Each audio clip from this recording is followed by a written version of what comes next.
The Bible. Is it hard to understand?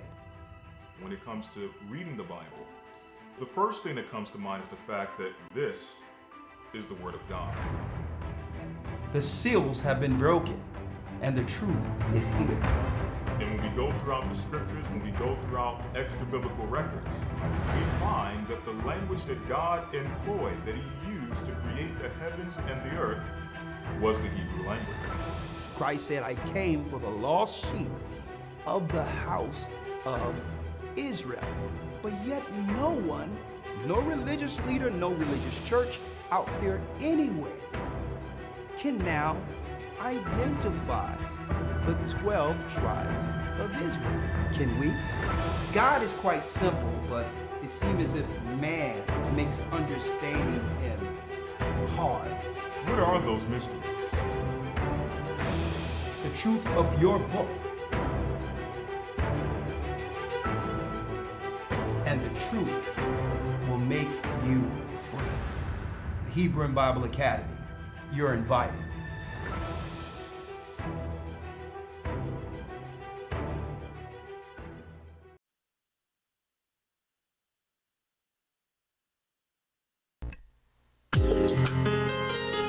Good evening. Come on in. Come on in.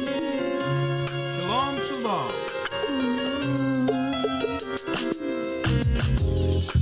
The East is where we're from. The 12 tribes of Israel. Blessings. Hit the like button. In 721 BC, the Assyrian king, he took us down, we fell. With a great escape, we went through the Euphrates. The Lord held the water still. Blessings. To a land where no mankind dwelt, we went. The 12 tribes of Israel. That's who we be. We be. Manasseh, the Cubans, Ephraim from Puerto Rico, and Valley from the Isles of Hawaii. The Lord is calling back Israel.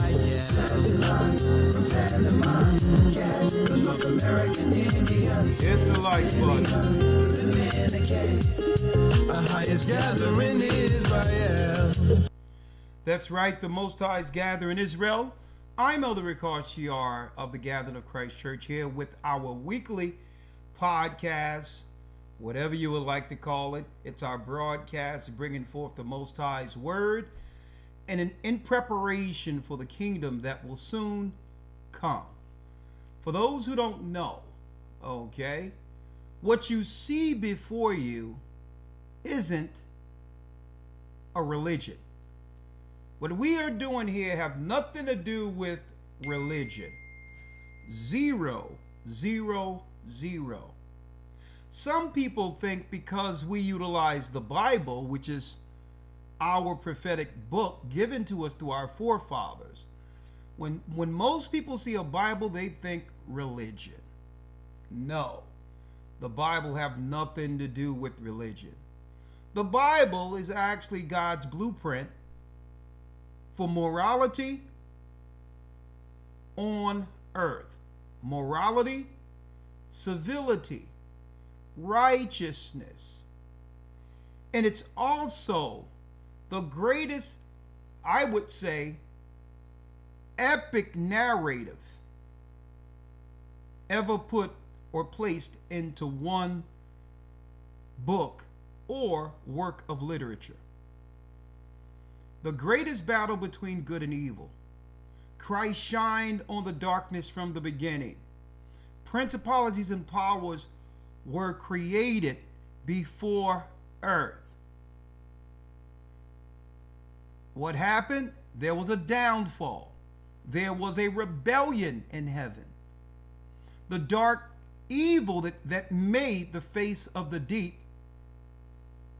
is trapped here within the earth. When Christ shined on the darkness, put a firmament in the heavens, it trapped the fallen ones who rebelled against God. These became the gods of the Gentiles, the gods of this world, the judges the Most High destroyed before the flood. Many were bound in hell until a prophecy would come forth. What is this prophecy? That at the very end of the book of Revelations, that these spirits would be released from the river Euphrates at the very end. So what's going on? Well, AI and the technology, through the spirit, the dark spirit that was bound, Satan being the principalities and power of the air, they have used technology to connect back into hell, into the same gods who ruled before the flood. And you would never guess who that spirit is that led to the Most High destroying the earth in the beginning. It have connected the world to AI, which is a portal directly to the fallen gods who were bound in hell. That's right. And many of those spirits have been released on earth to assume their original positions, the political positions they had before the flood. That's the true great narrative of earth. Religion keeps this from us. Christianity, as we know it, is a smokescreen. Islam is a slave religion that worshiped the gods, the fallen gods. That's right, the gods of the Gentiles, folks, the Babylonian gods. Hindu, all your Eastern religions worship those same gods, and this is why they've all come together at the very end, using the technology that would bring their evil, dark gods to the forefront against the children of God, who we are. And if you knew the Bible, you would understand this narrative. The secret that have been hid for ages and generations is the fact that we had no idea blacks, Hispanics, North American Indians, those who fled into Africa and are still being oppressed and lied on in Africa. We had no idea that we were in fact, the physical people that are written of in the Bible. And that all of these systems since ancient times, that's right, were created by the dark gods that fell to destroy us before the promise is fulfilled. And that promise fulfilled is in Christ. What is the promise? That the Gentiles who we have suffered under will go down and are going down. And the children of Jacob will assume our rightful position on this earth, but it can only come through righteousness, morality. And that separates the light, who are the children of Israel, from the dark ones. Hit the like button. We have much to talk about right now. Much to talk about. May God help us through the eye of the storm. The eye of the storm. Let me update that. A multi-layered topic, being that we are in the midst of a so-called tornado. And that is, that narrative in of itself is on many levels. Many levels. We're going to talk about that storm tonight. We're going to also talk about the shutdown, the so-called government shutdown, what's really going on and what that means for all of us here in the earth, especially here in America. And we're going to have a real-time report from someone, a person in our church who's in the government over there. He'll only use his voice only, to tell us what's going on with the shutdown. We're going to deal with that storm, and we're going to deal with the real-time political storm being played against us. And it doesn't matter from which side of the aisle one would choose, Democrat or Republican. They are all serving the fallen gods aforementioned. All right? Now, before I go into the prophecies, the news, the reports I'm going to bring forth tonight, we're going to quantify it in time for you all to come in and weigh in on this discussion, as well as Zoom and or through phone call. Okay? I have to first report some very good news. Okay? In the midst of Babylon falling and the evil one seeking to kill everybody, right? In the midst of all this, the children of Israel is rising through the ashes, through the oppression. So I have to give the good news when there's so much, I would say, down news in the earth. You seldom hear good news. So I would like to thank all of the administrators, the parents, and all those who were involved and are involved in our homeschool, the I Am Royal Academy. So let's start there with some good news. The children of the Gathering of Christ Church, they were so excited. Look at our children on the first day of school. All over the earth, the I Am Royal Academy is happening. The first day of the school year started Monday, and the children are so excited. We have many testimonies of how parents are overwhelmed with the children coming in who have the biblical knowledge of our God, the understanding of the law, statutes, and commandments, and who are appreciative that they can use that knowledge with the education to become a better generation than we were. The parents are excited, the children are excited, and folks, this is a real school. This is a real school.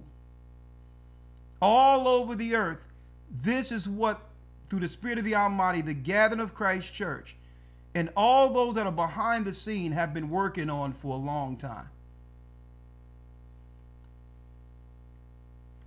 Look at their roster. Check out their roster. Check out their roster, folks. This is just the 9th and 10th grade roster. We have school teachers. We thank brothers and sisters. There's one brother who's over the whole administration who will be interviewed soon. He's actually a professor at a serious college who volunteered his time to oversee this school as he would a real-time university. Look, there go their break. There you go. Music, break. Math, history, break. Gardening, French, break. Home Zoom. Tuesday, fitness, science, recreation, nutrition, break. English, break. Home Zoom. Wednesday, Home Zoom, Spanish, art, math. Free time, home economics, music, break, fitness, nutrition, Zoom. Thursday, Home Zoom, history, break, recreation, fitness, English, reading, break. Friday, free time, math, art, recreation, and preparation for Sabbath. All throughout the earth, I am royal. The children are excited. So are the parents, so are we. And now we don't have to worry about the indoctrination and the sickness that we see aimed towards destroying the minds of our children in what we would call modern day public demonic school. Our children have been free from that demonic hold that we call school. Okay? The children. Look at them. Great news. Now here's some news. The children, high education they're receiving, and they don't have to pay absolutely nothing. Their parents don't have to pay absolutely nothing. Now, transparency. It takes a lot for us to actually do this. So we paid the Gathering of Christ Church to get this off the ground, and at least the first month that it would cost, which is an exorbitant cost. We never want to charge the parents anything. $10,000 a month right now for all the students we have, and it's over 300 students, around 300 students. $10,000 a month is what it takes to keep this particular school going. Another brother, through the Spirit of the Almighty, donated $10,000 strictly for this school, and that go to help another month towards this particular school. And I'm saying this, the only way this will continue is through the donations that come in directly for this. And guess what? If you donate to help this school, the money will go to nothing else but this school. Okay? We don't do that. If money comes to the church, it don't go to Elder Rawchaa. It goes to the church. I work for whatever I get. Okay? I work. What belongs to the church is the church. What I work for belongs to me. And I know the Most High is watching, so I don't touch what doesn't belong to me. My mother always told me growing up, 2 things you can't trust, and it will definitely lead to a third thing. You can never trust a thief or a liar, because those 2 add up to death. All right? Now, I don't have to say that, but I'm just letting you know. I can understand in a world where majority of people came out of the prosperity Christian church, that there's an air of non-trust when it comes to anything our people would contribute to. That's why I tend not to ask for too much, because a lot of our people have been jaded, right? After getting burnt supporting things in the world or trusted institutions that turned out to be scams. Well, we don't work like that. All right? So I wanted to put this out there that I'm excited about this. We have pictures, testimonies all over the earth of how great this is going. But keep in mind that we're not going to charge the parents anything, but if you can contribute to help this school expand beyond the students we have, that would be highly appreciated. Okay?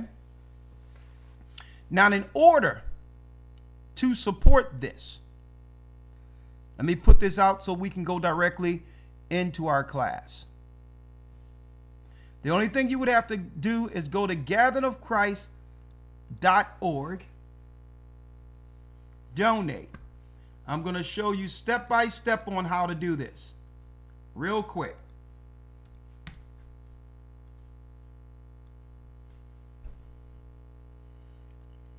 Hold on. I'll show you step on how to do this.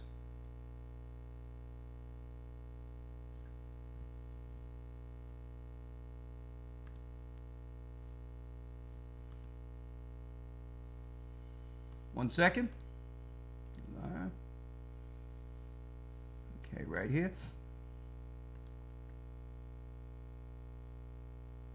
One moment. Yeah. In the chat, I paste this particular page. Gathering of Christ Church, gatheringofchrist.org, donate, right? As you can see, thank you for supporting the work. of the Most High. Your contributions is greatly appreciated. You will be able to give towards anything that's itemized on this list. And as you can see, we put the children first. I Am Royal Academy. See? Now, if you would like to donate to I Am Royal Academy, which will be what? A free school for our children, grades 1 through 12. Just go down here and here's all the options that you can donate to this. One of these, if you have this, you can use those. Once you put your information in, donate now, and as you can see, and this is a secured website, which means none of your information will be shared, and we don't even get your information when you put it in. It's a go-between secure website, so you don't have to worry about what? Worry about your information getting exchanged beyond this transaction. You go right here, fill in your information, and look, right here, I Am Royal Academy. There's a drop down. Anything, disaster relief, like we're dealing with the disasters in our topic tonight. If you want to donate there separately, everything has its own item. If you're in part of one of the churches, Birmingham or any place, tithes, offering, and all that, it goes directly to the locale. It doesn't come to us. It's itemized according to where you send it. That's where the money belongs. That's where it will stay until we utilize it for that specific purpose. So you type in, you see here, I Am Royal Academy. Once you put that there, I Am Royal Academy for the children, you can put an extra comment here, put your details there, and that money will go towards what? The treasury that funds and expands a great school where the word of the Most High is getting taught, morality is there, math, and all what a child needs to grow. By who? By professionals. Not just anyone. These are reputable school teachers, reputable people who donated their times in the profession to teach the children of God. And again, anyone in the church can participate in this as far as the children. If you want to learn, either whether you're an Israelite or a Gentile, you can learn with us. No more radical school situations like we've been seeing, where they're teaching LGBTQ and putting all societal pressures on children, when children should be allowed to be children. They shouldn't hear about sexual education. They shouldn't be there learning about asking about suicide watch, or reporting what's going on in their house and asking if something is going on in your home. Radicalizing children, separating children from the morality that should be, that's taught in their homes. They're learning counter to the morality and the beliefs of their parents. No more of that crap. No more is it that you gotta get a medical procedure, get something shot in you to learn. We're not into that. We're naturalists. Leave our children alone. So let me get off that, but I'm so happy that through the Spirit of the Almighty, we were able to get this off the ground. And I'm excited. I'm looking forward to where the Most High takes this. Okay? I'm looking forward to it. All right? No more. And guess what? For years, folks, they definitely tricked the people with this LGBTQ thing, coming in as victims. And now look at what's going on in our schools. Total chaos. A lot of girls are getting bullied. The whole jailhouse model have been rolled out in our schools, when now our girls are getting peer pressured by other lesbian girls. threaten to get beat up if they don't get down with that lifestyle. And they came in as victims. Oh yeah, we were bullied under Obama. They was coming with the, I'm a bully. I was bullied ploy. Only to put us on the defense.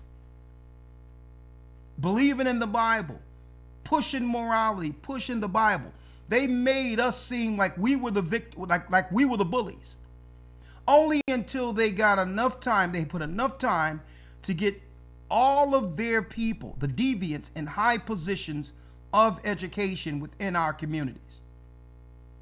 And now look, the girls are getting bullied by lesbian girls in the schools. I hear what goes on in the inner cities in North Philadelphia. The whole jailhouse model, they moved to the schools now.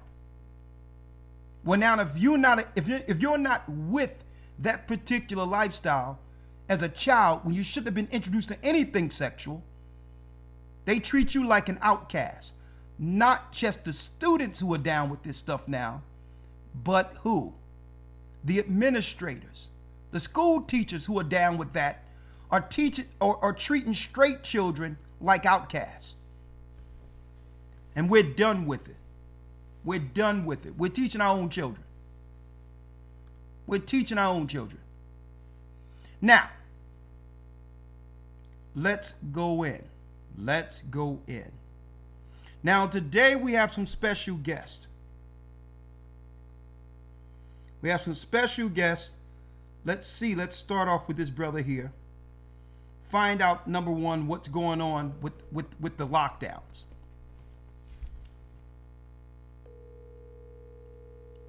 With the government lockdown. We're going to cover that first.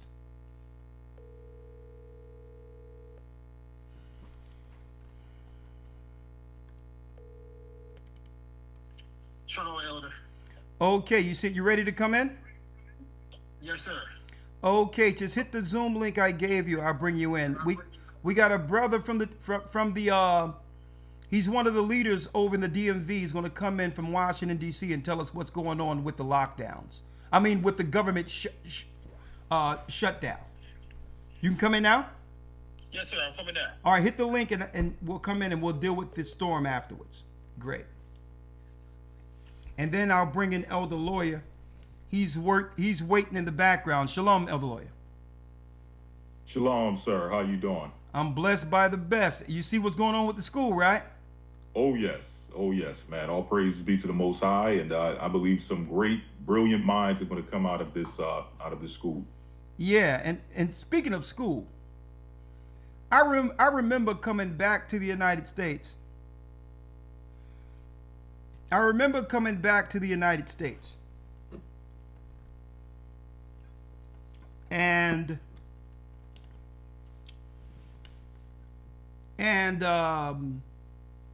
brother Azariah, the brother that used to get all the guests for us, right? Right. He brought in, he told us that he talked to Umar Johnson and wanted Umar Johnson to come on the program who would do a school for our boys.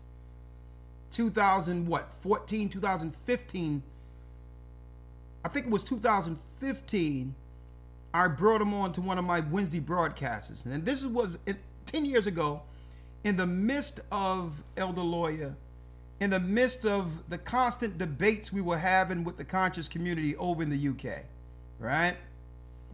Mm-hmm. I genuinely didn't bring him in to debate him. I had nothing negative, and I thought nothing negative of the brother at all, right? And Azariah said, hey, Elder, this guy is speaking some good stuff.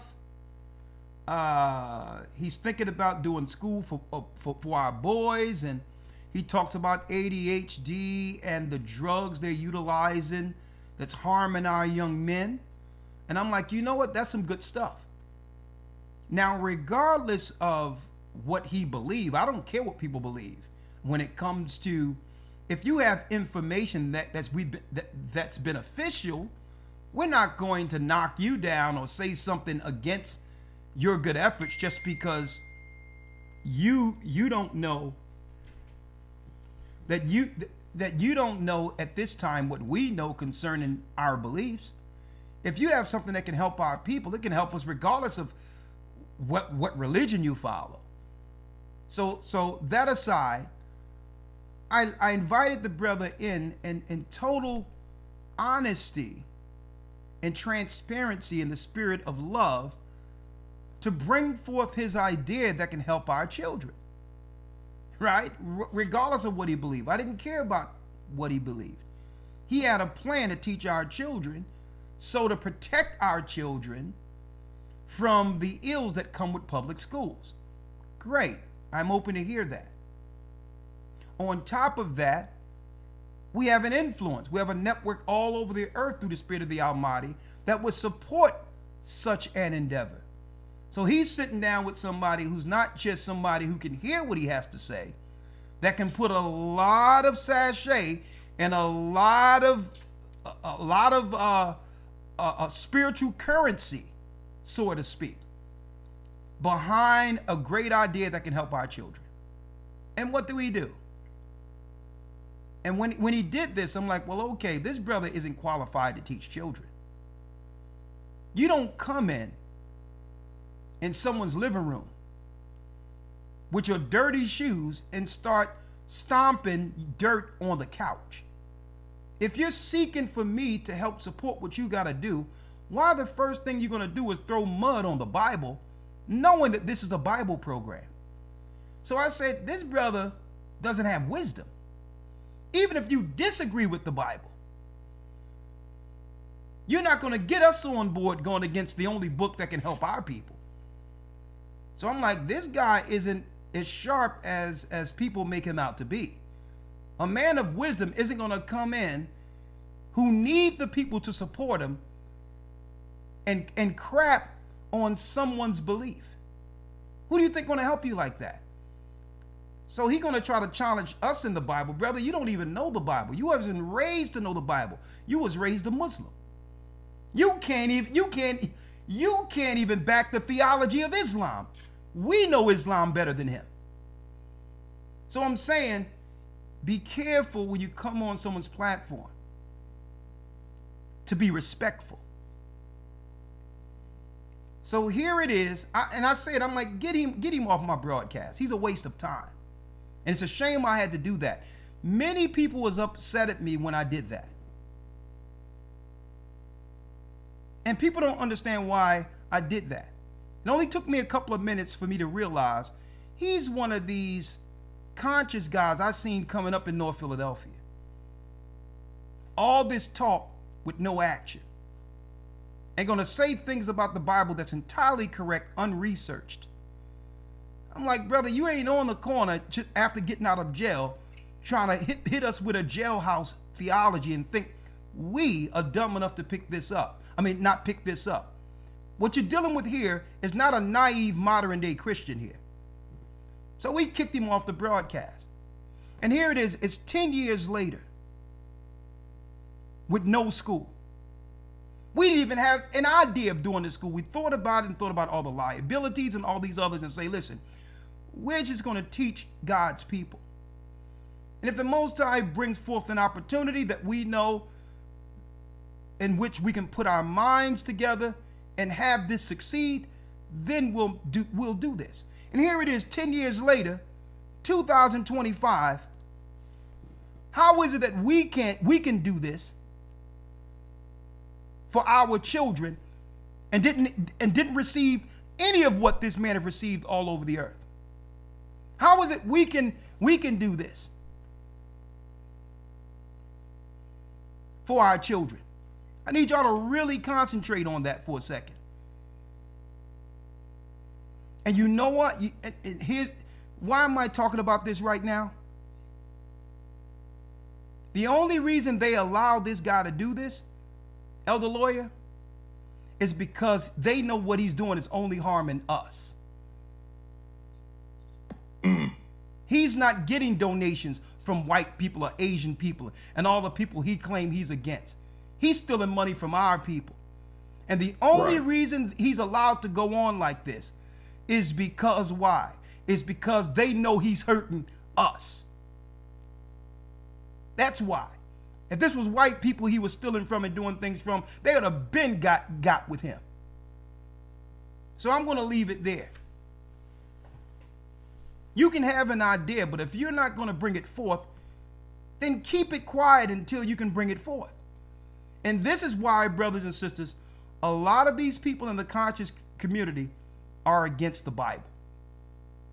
Because there's a morality that comes with the Bible that if you put something out there, you have to what?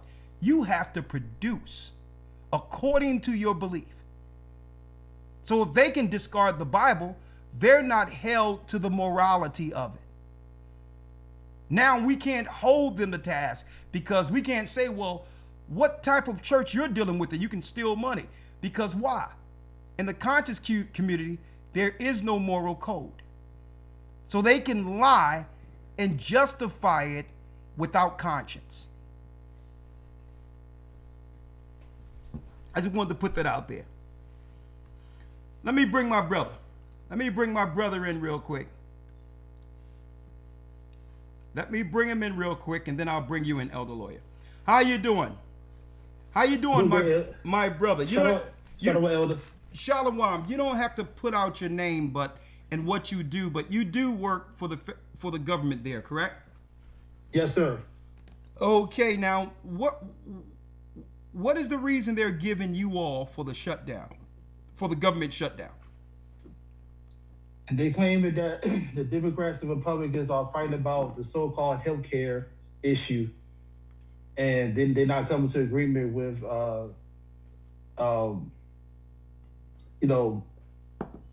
lower the prices for the healthcare for Obamacare. That's the issue. That's why they're not passing the budget for 2026. Okay, so they're saying that. Okay, there's some feedback. Some feedback. It's a feedback on your side. You have me playing in the background or no? No, I have you muted. Okay, do me a favor. Or do you have me on a speaker?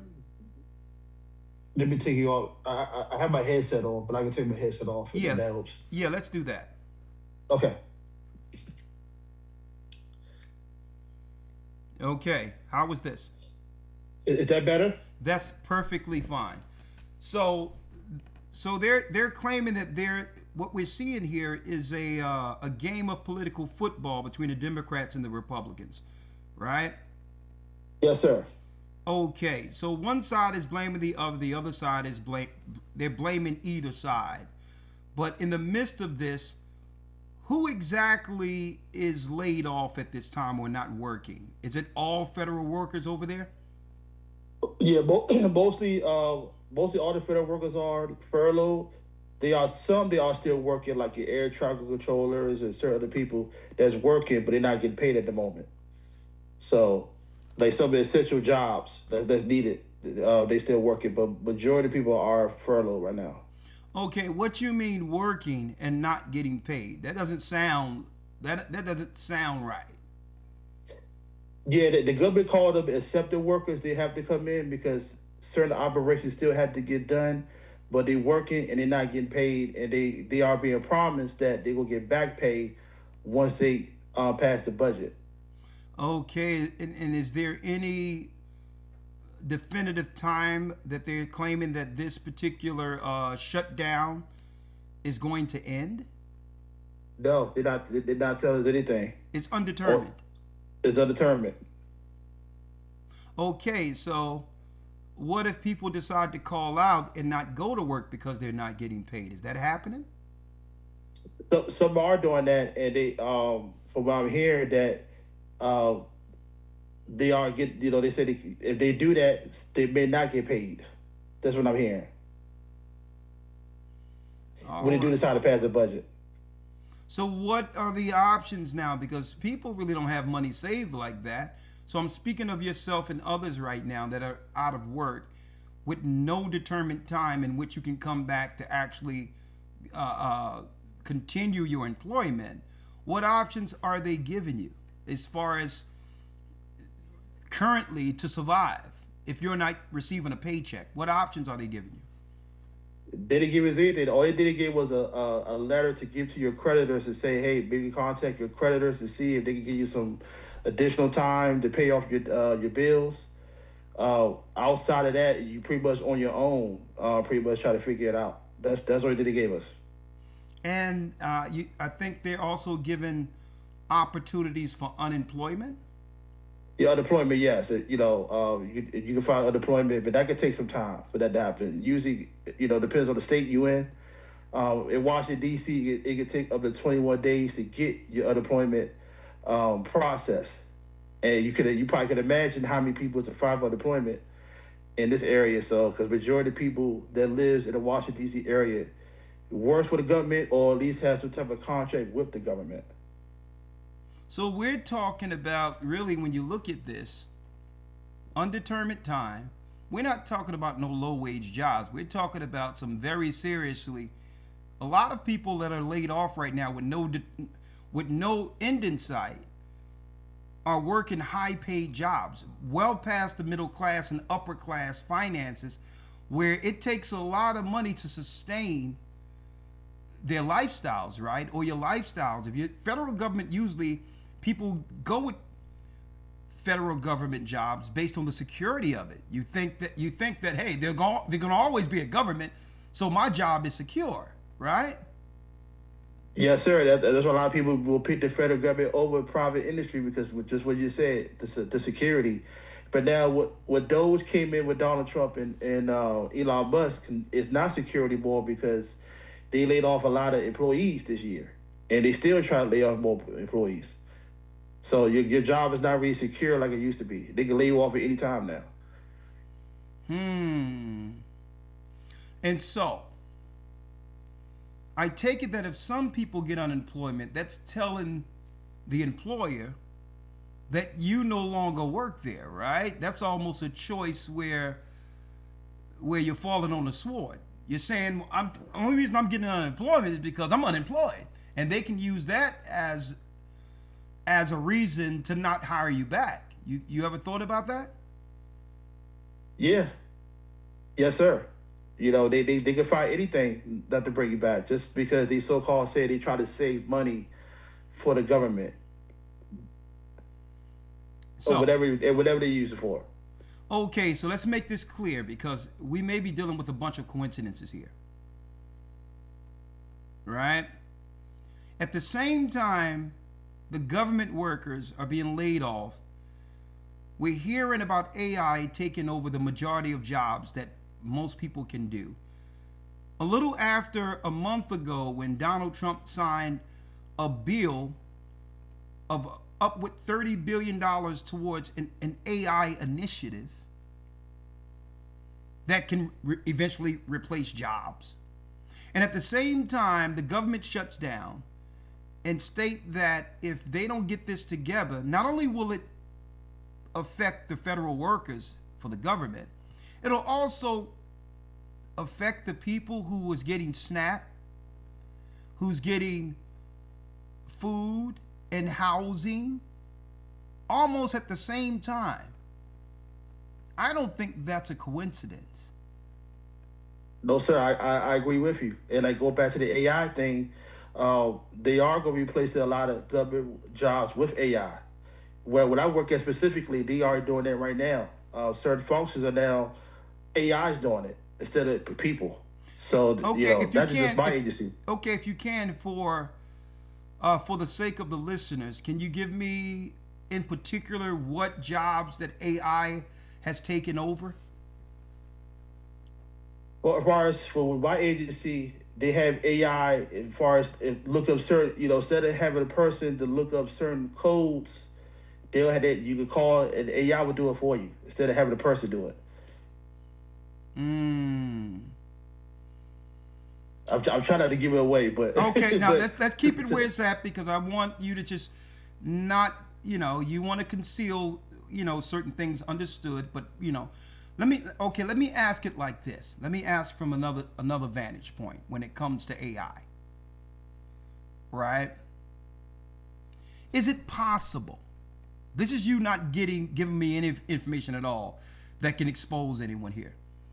If possible, is it possible that AI is running the government where all these people are absent right now?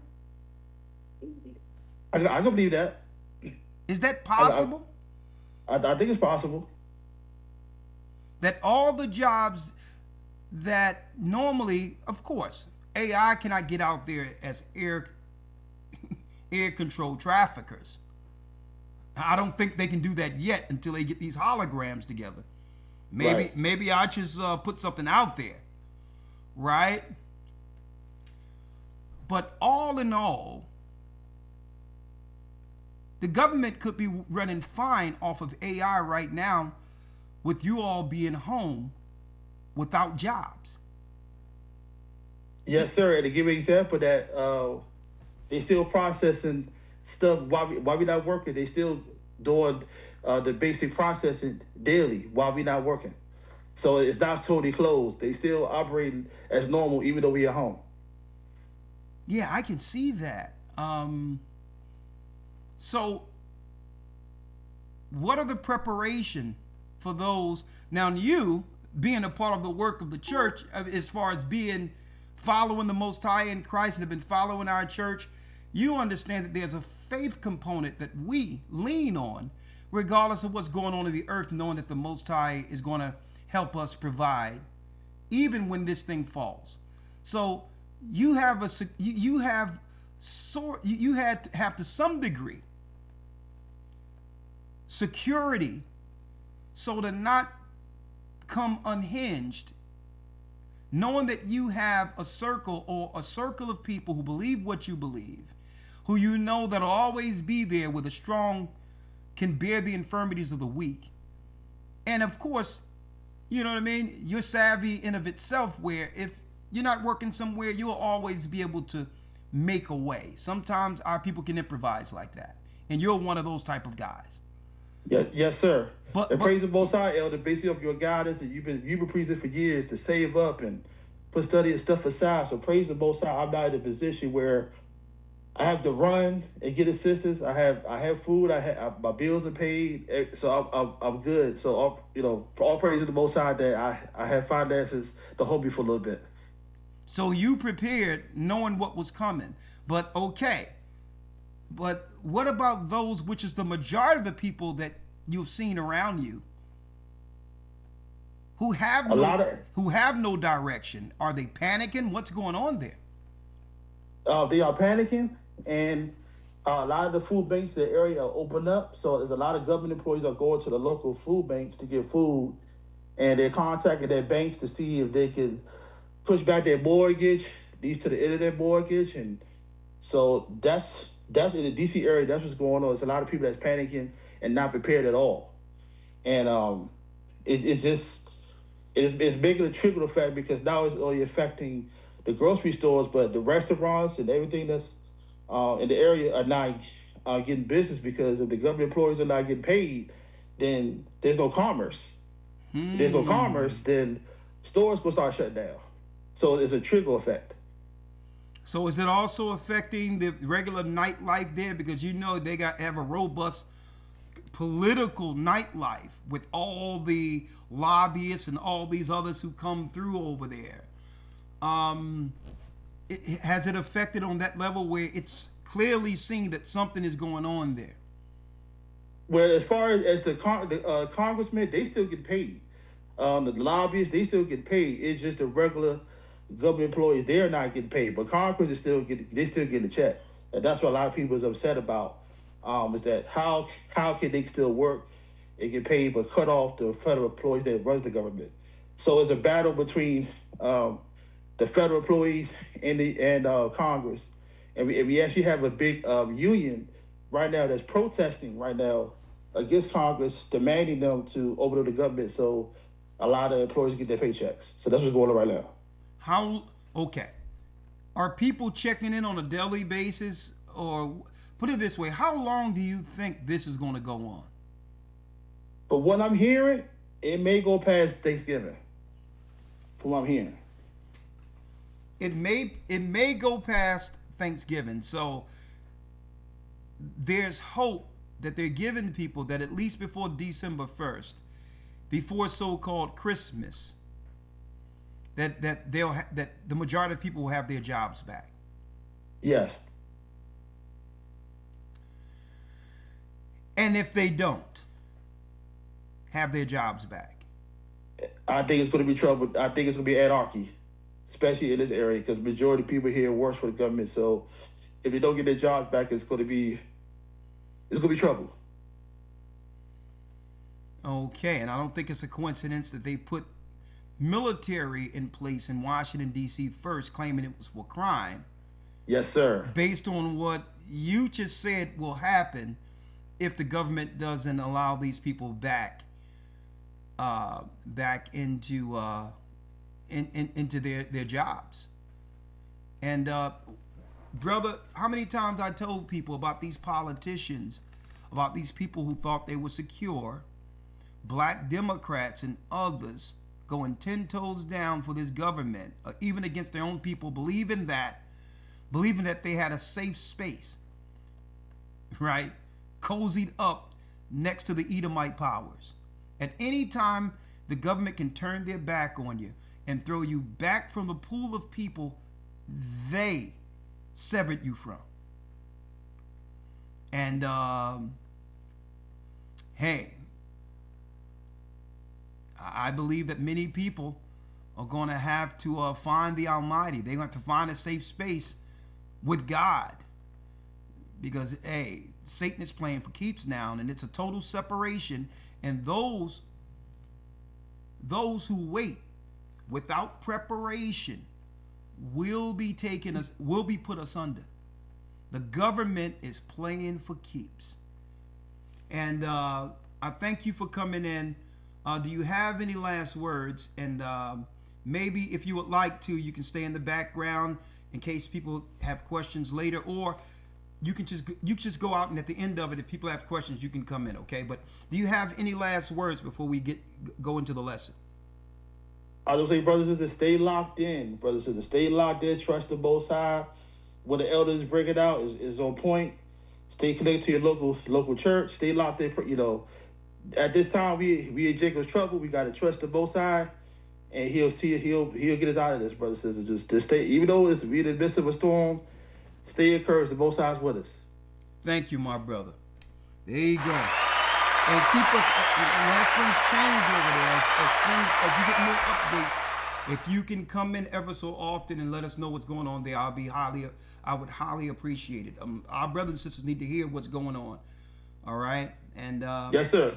And you know we got your back. So regardless of what happens there, hey, you got us. We family. All right? Yes, sir. Appreciate it, Elder. You have a blessed one. All right. Bless you, my brother. There you go. Shalom. Shalom. Okay, let me bring in Elder Lawya. How you doing, Elder Lawya? Shalom, sir. I'm doing well. How about yourself? I'm blessed by the best, and his name is Ahaya Bashim Yeshaya Rawchaa. We got a broadcast tonight. May God help us through the eye of the storm. It doesn't matter what this world put out there indirectly. I've said this for many years. It always seems as if it's redirected back at us, as if our people were the target the whole time. And in the eye of the storm, look at what's happening with the government shutdown. How many jobs our people are losing and all that. And now, hey, they have to adjust themselves into a different world that this world never prepared us for. Right? I mean, this world, Elder Lawya, never prepared us for a time where there wouldn't be a way to earn. A way to earn. And Elder Lawya, this is scary because I'm even listening to, I heard some AI songs the other night where they did an old school rendition of California Love, the Tupac and Dr. Dre song. And when I heard how put together it was, and I'm talking about the elaborate production and the composition and how AI put this together. That old genre from way back in the 50s and all that, they were able to use Dr. Dre and Tupac's lyrics and fuse it into a composition that's just beyond anything I've ever heard before. And I listened to it. And I'm like, Lord, look at this. When it talks about Lucifer in the beginning, his beauty and his pipes and tabrets, it was speaking of his songs, how talented he was. And now I look at it real time and I'm listening to this and I'm like, man, the music business is done. Can't nobody Finished. Nobody can produce and sing like this. It's from another world. And then I watched it. I examined it. I'm like, whoa, it was cold how they did this. They had all the greatest producers. Even before then, you got all of the companies, Sony, Elektra, all these different companies from the beginning that was able to consolidate all the masters of great music. That's why they call it master. Master is a controller. You use the music as a form of bringing people together for control. It can be used for freeing people, like in a war dance, or to liberate people, like a change is going to come, or it can be used as a form of control. That's how powerful the music is. But neither here nor there. All of these corporations came together. All of them came together with their masters. Some of the greatest music that came from the greatest minds since the music business became a thing. At least from a time where they began to document and or save catalogs of great artists. Listen to this. I'm like, look at how they did this, Elder Lawya. Earth, Wind, and Fire. They were able to bring forth serious compositions, but you needed seriously talented musicians on every level. Percussions, horns, strings, right? And you had to have been almost an expert at those areas to sit in the same room with Earth, Wind, and Fire. And I never thought that the Dolls would threaten the future of music like I see AI doing now. Dolls is when they took it out of the hands of the talented and put the artistry within machines. It made it efficient. It made it all that. It made it where we would need to hire a drummer when we can actually sample a drummer or copy a drummer to a degree where drummers became obsolete. At a time when I was coming up, drummers were seen like people out of this world because they had their own. It was like different styles of boxers, right? Right? You can appreciate different styles of boxers, even though every boxer is fighting, but there's different styles that you must respect because you can tell they train and hone their skill. Well, that's how it was with musicians coming up.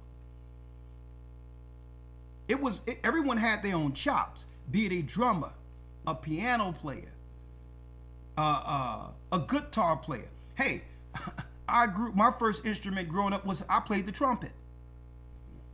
Horns. So it was like they gave us DAW, right? And DAW was able to do everything.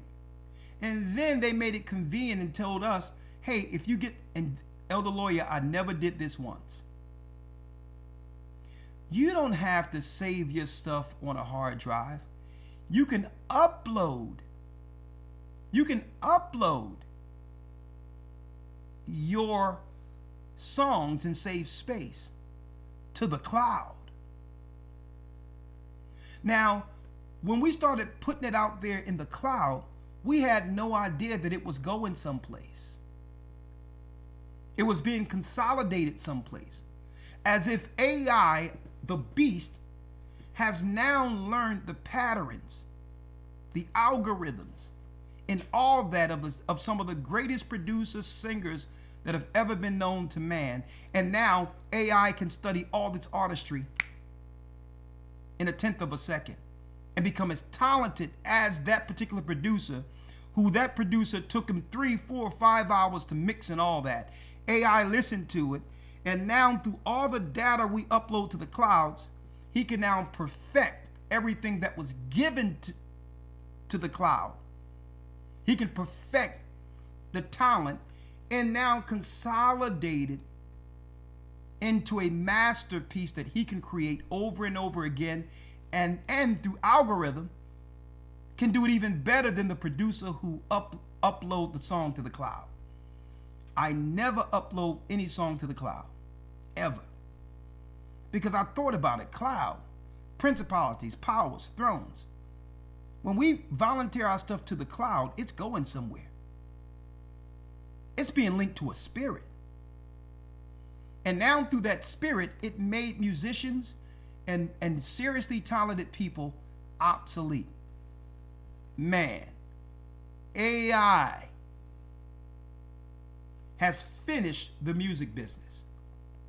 Not only has it finished the music business, brothers and sisters, it have destroyed Hollywood when it comes to natural artists. There will be no more Denzel Washingtons, Samuel Jacksons. A matter of fact, soon they'll be able to do movies without any people at all. And no one will know that it's AI. On top of that, a congressman came out the other day and says, I can't believe this, what I'm seeing here in America. He said, I just came out of session, and I don't know why these Democrats would shoot down this bill that we presented into the House. What was the bill, Elder Lawya? There was a bill that was presented from some of the Democrats and was shot down by other Democrats not to have a hearing on this, because what was in the bill is they were afraid of what AI was doing and said, well, listen, we need to put something in place, a bill where we cannot have AI generated child pornography. He says, I don't understand the world we're living in where they would knock this down from actually going to session to have a bill on this. They wouldn't even hear about it. They say, listen, let it happen. We don't want a bill that would restrict child pornography getting created through AI, passed around even to amongst high elite men and all that. It's legal. They can now pass that around. And because it's AI generated, it doesn't fall under the same penalties. Okay? He says, I don't know what world we're living in right now. AI is about to destroy everything. And I'm going to tell you this. The majority of people that are putting up these AI things and is using this and aiming it towards our people, our children, are doing it from the outside of the United States. So there's no jurisdiction to stop these people. There's no jurisdiction. So they can do it from some place where no one knows, and it enters into the spirit and minds of people. It's over. You're talking about being in the eye of the storm, and may the Most High save us. What if the government doesn't open back up? What if this immorality continue?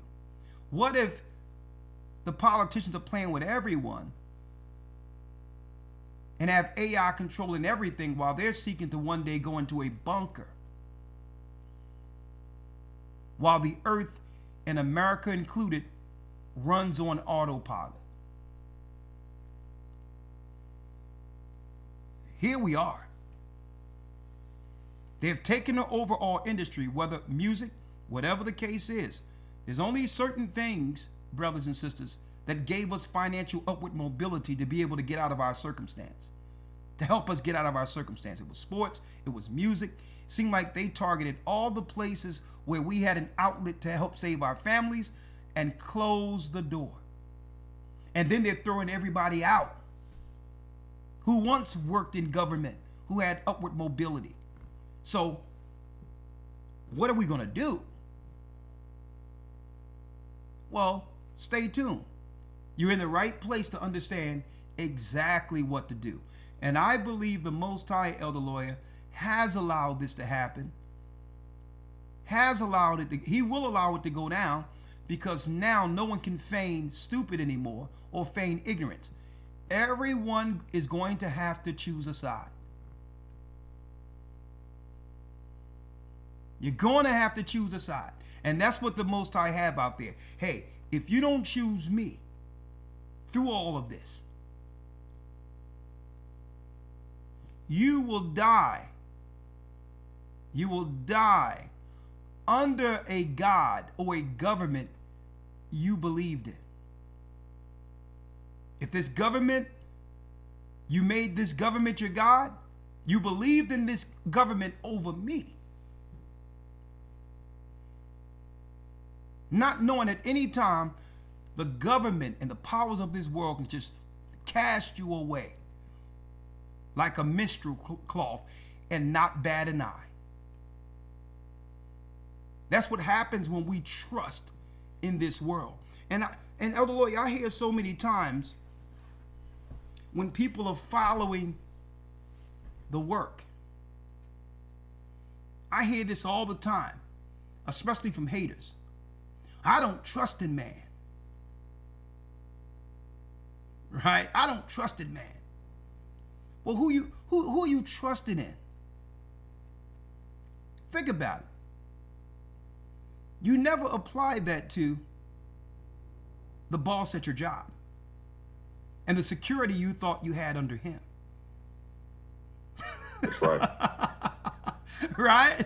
I need y'all to think about that. I don't trust in men. Only reason they saying that is because they always thought they had the government and the job to fall back on. That's right. When they've been trusting in man the whole time outside of God, thinking that there was security in these jobs, in the government. If you trust the government more than God, you're already trusting in man.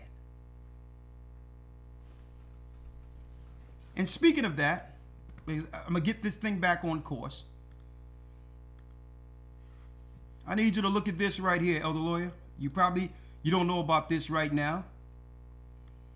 But Elder Rawchaa just sent this to me. And what is this, pray tell? What is this? Let me put you in here. What is this, pray tell, Elder Lawya? Right here before you is a barrel. Elder Rawchaa just showed us, and it's where we it's what our church work on. You know, Iraq means business. What you're looking at, Elder Lawya, and it's for the people of our church and those who would need provisions when it's time. Right here, Elder Lawya, what you're looking at, and it's all of ours, and there's more where this comes from. 660 pounds of pure organic grain. Pure 660 pounds we have here of pure organic grain. We can mill it down, we can make bread out of it, we can do many things with it, and we will have more in store than well over what we see here, knowing what's coming. So I need people to understand what the Most High is doing here. While everyone out there is talking and wondering, the Most High is blessing us with what? A school for our children? Huh? There go the roster. It started Monday. A school for our children. And land, grain, animals. And this thing is going to be not just in America, it's going to be well beyond America so that we can sustain one another. This is why those in Christ don't panic. The Most High is doing exactly what he said he would do. He would provide through Jacob's trouble for those who believe in him. That's just the tip of the iceberg. We got over 2,000 people in here. Let me give y'all a round of applause. Thank you all.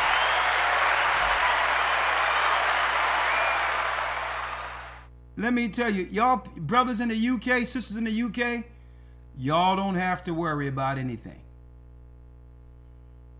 Continue to go to church. Praise the Most High on the Sabbath. Continue to link in with the body there. Okay? Okay, the earth is the Most High's footstool. So it's not like UK is UK isn't included here. The earth is where the Most High lay his foot. Okay. All right, and that means the UK is included. So I need to put this out there. All over the earth, when the Most High gave us this gospel to teach, it was also for preparation. It's all a part of the ministry. It's been that way since the beginning. All right? So, Elder Lawya, let's go in. Let's go in. Yes, sir. Let's do it. Let's start here. Hold on. Let's start here. Hold on. There's things I want to show. I'm going to bring this brother in from the UK. From Jamaica in a moment. But let's first start off with the storm. Let's first start off with the storm that just passed. Fair use for educational purposes only. Fair use. Fair use. Let's start here. In Jamaica, in the West Indies, the tropical areas, there was two storms that converged. Eventually, Elder Rawchaa is going to come in. We're going to talk about this. Anyone that has any reports who made it through the storm, and yes, we do have disaster relief for those who've been harmed through it, if so. Okay, but hopefully the Most High, I'm hearing that there haven't been any carnage, anything that could affect those that are a part of the church. God told everyone, if you live near the water, we had an announcement there to get inland. Even if you have to connect with another church member, get away from the water. So we had a report out there that can get all of our people away from the waters into a safe area during the hurricane. Okay? So, with that being said, let's look at a few things of what was going on over there. Fair use for educational purposes only.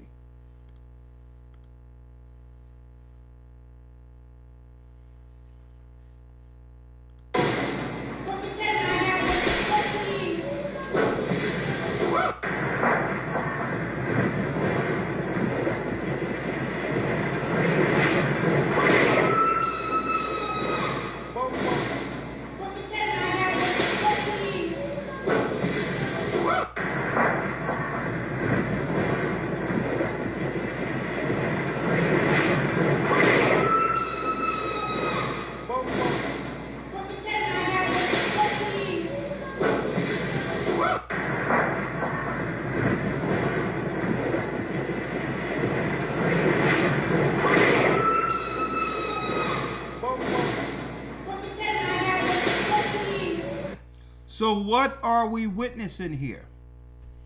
So at the same time, the economy, there's a squeeze on the economy, a famine in the earth, and some would say an engineered famine, with depriving people in the United States and others of food, and now this comes out of nowhere. Now, what if we find out that all of these different components in the eye of the storm, be it economically, politically, as well as through natural disasters, were all encompassed in the same spirit to lead to an outcome? Well, let's see. Let's see.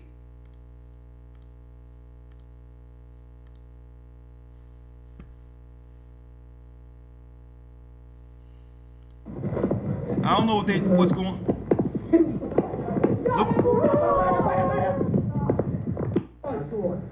Look what they're doing in Jamaica.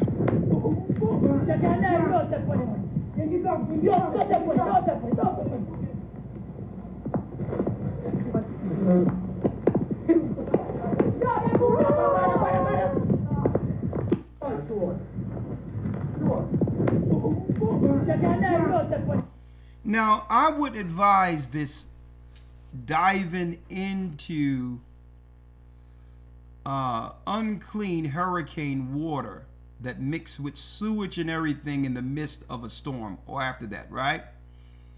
Mm-hmm. I wouldn't advise someone to do this. But Elder Lawya, I usually take a different viewpoint when I see things like this. Mm-hmm. I take a certain viewpoint. In the midst of a storm, when destruction is going on, would you rather be around a person who's in a corner, biting their nails, fearful, running the other way? Or would you rather be around someone who'll dive in the midst of the chaos and direct others through it? And this is the part they don't want you. They want us to say, well, look how crazy this is. No, I see the courageousness. And when it all goes down on how men are going to be defying the laws of what we believe people should do in the midst of a storm. Okay, I'm going to tell you. I'm like, well, hold up. What am I missing here? I wouldn't be doing this after a storm, right? I would think that. Then I looked at it, I'm like, you know what?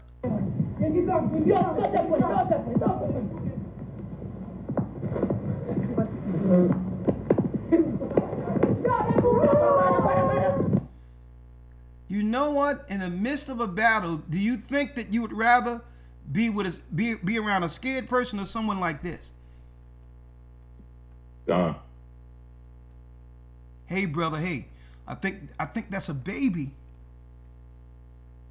That's a baby floating on the water. What are we going to do? Is that someone drowning in the midst of this? And we like, what? Elder Lawya, when I see this, I think about our people in the book of Jasher. That's right. The book of Jasher. Running over the blades, running so fast over the blades of grass, they're not even touching the ground. In the midst of a storm, when chaos is happening, they're going in. See, this is the element. This is the spirit in our people. They don't want others to know exist. What serious courageousness looks like. Usually people are sitting in a corner, scared. Oh my God, is it over? And you have some people who's willing to run into the storm. And it's going to be people like this at the very end that'll survive above those who have been, if I can use the word, more so domesticated. We're going to have to lean towards more people like this at the very end of when everything breaks down. when government shut down for real and don't open back up. I wanted to put that out there. But let's get into the political side of things now in a moment. What's really going on in Jamaica? Most people are focused on the hurricane, but behind the scenes, there is another kind of storm. All right, this is very interesting. Check this out. Something is happening in Jamaica right now. Most people are focused on the hurricane. All right, this is very interesting. Check this out. Something is happening in Jamaica right now. Most people are focused on the hurricane, but behind the scenes, there is another kind of storm brewing, a digital one. And I'm not saying that any of this is connected, but check this out. Okay, so right before this hurricane exploded into a category 5 in under 18 hours, one of the fastest intensifications ever recorded, Jamaica announced plans to transform Kingston into a smart city, and it's all part of the Vision 2030 Jamaica, a multi-billion-dollar program to rebuild, modernize, and digitalize the whole island. I mean, come on, a digital island. Data-driven control, automated enforcement, CCTV on every corner, AI-based infrastructure, and even foreign funding flowing from the US. Now just think about this for a second. A $5 billion project, new digital districts, smart energy grids, centralized management systems, all being set up right now. And then suddenly, the worst storm in years sweeps straight across the region. Could this all just be a coincidence? Maybe it is. But it does make you wonder how often disaster and development seem to arrive together, and how easily people just accept total surveillance when it's packaged as control safety. Ultimately, those smart cities are being drawn up all over the world. Jamaica is not alone with this, from Africa to Asia, from the Caribbean all the way to Europe, each one promising efficiency, sustainability, and security. But the fine print always includes the same thing: monetarization, automation, and control. All I'm saying is, right now, beautiful people, when the world rebuilds, who really designs the future? So, as they're going to now have to rebuild Kingston after the storm, just keep your eyes open, watch who funds these projects and watch what data they collect. Because sometimes the story's not in the disaster, it's what gets built after. And I'm not telling you what to think, I'm just saying to think. But obviously, for the centuries, and this was all just for entertainment, once again, and I'm as fictional as a dinosaur, baby. Now, for those who don't know, brothers and sisters, those in the West Indies, the Jamaicans, according to the Bible, they're God's warriors. The tribe of Benjamin. Now, they must keep the Jamaicans at bay in fear of what Benjamin will become once Benjamin find out their true origin and purpose under God. They're the warriors, hence the reason why, well before there were hemp stations in the United States all around the world to control the population, especially in the Western world in America, before there was places you can get hemp oil and marijuana and all these things, well, Benjamin was one of the first societies or first countries they tested the marijuana program off on. That's right. The beta test was the Jamaicans. The Jamaicans had the Maroons, many warriors, and Jamaica would fight against resistance on a regular basis. And the governments, especially the British government, knew that they couldn't really fully control the Jamaican people. They're too rebellious as warriors. So they came in and said, you know what, we're going to do marijuana crops. And through marketing, we're going to sell marijuana as a societal necessity that's known around the world connected to Jamaicans. So if you think about a Jamaican, you'll think marijuana. That was marketing. But it was to do what? It was to quell the warrior spirit within Benjamin. You leave Benjamin alone and connect Benjamin with the Almighty, and guess what? Benjamin is unstoppable. They said, listen, we can't kill them off because, these guys are warriors. They became the pirates, the Maroons. They would take ships, slave ships, and turn them back to Africa, and then use the ships to rob the treasuries and the banks on the ocean. So they said, we can't get rid of them because we need their children to produce, to be workers for the farms and crops. So we can't kill these people, so let's do treaties with them and make marijuana a thing that could actually pacify and or nullify the warrior spirit within Benjamin. So every time you see Jamaican, ganja and smoking the marijuana, that was strategic marketing. So that now a Jamaican feel like it's his duty, his position all over the earth to represent the model the world have placed before us concerning who the Jamaicans are. And now look. So you have to realize, people wonder, well, hold up, why are they doing all this thing to Jamaica? Was there weather warfare played against Jamaica in this? Because they understand, according to prophecy, who Benjamin is. So you see Benjamin jumping through that water like it was nothing? See, I'm going to tell you, Benjamin is different. When you look at Judah, yeah, there's courageousness with Judah, but Judah is more so diplomatic. We raise the voice like a trumpet. We rally the tribes together. Right? So everyone have their position. Levi is known for the priesthood. Judah is known for the organization of the kingdom, the diplomacy, the ambassadors. And then you have the warrior class, Benjamin. So they must control each segment of these Judeans, who we are, separately. Now, if we come together under Christ, Judah, Benjamin, and Levi, we're unstoppable. We're unstoppable, and they know it. Because once Judea comes together, the same people who are under Christ, and yes, Christ was a black man just like us, so-called black man, brown man like you see here. When we all come together, guess what? We bring the rest of the tribes together, the northern kingdom, and now we become a force to be reckoned with. So you wonder why they're doing this in Jamaica. Weather warfare. A lot of people believe that's exactly what it was.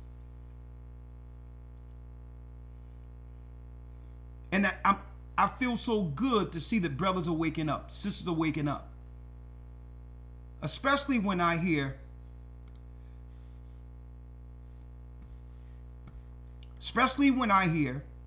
insights from the Benjamites like this. And I'm going to tell you, and it tells us that the Most High is breaking that curse off of us.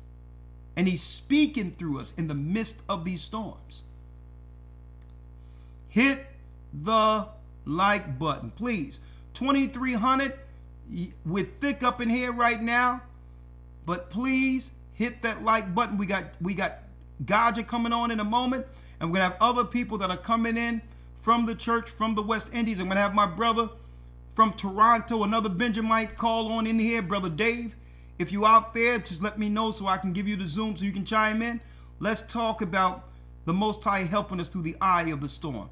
Check out this brother real quick, Elder Lawya.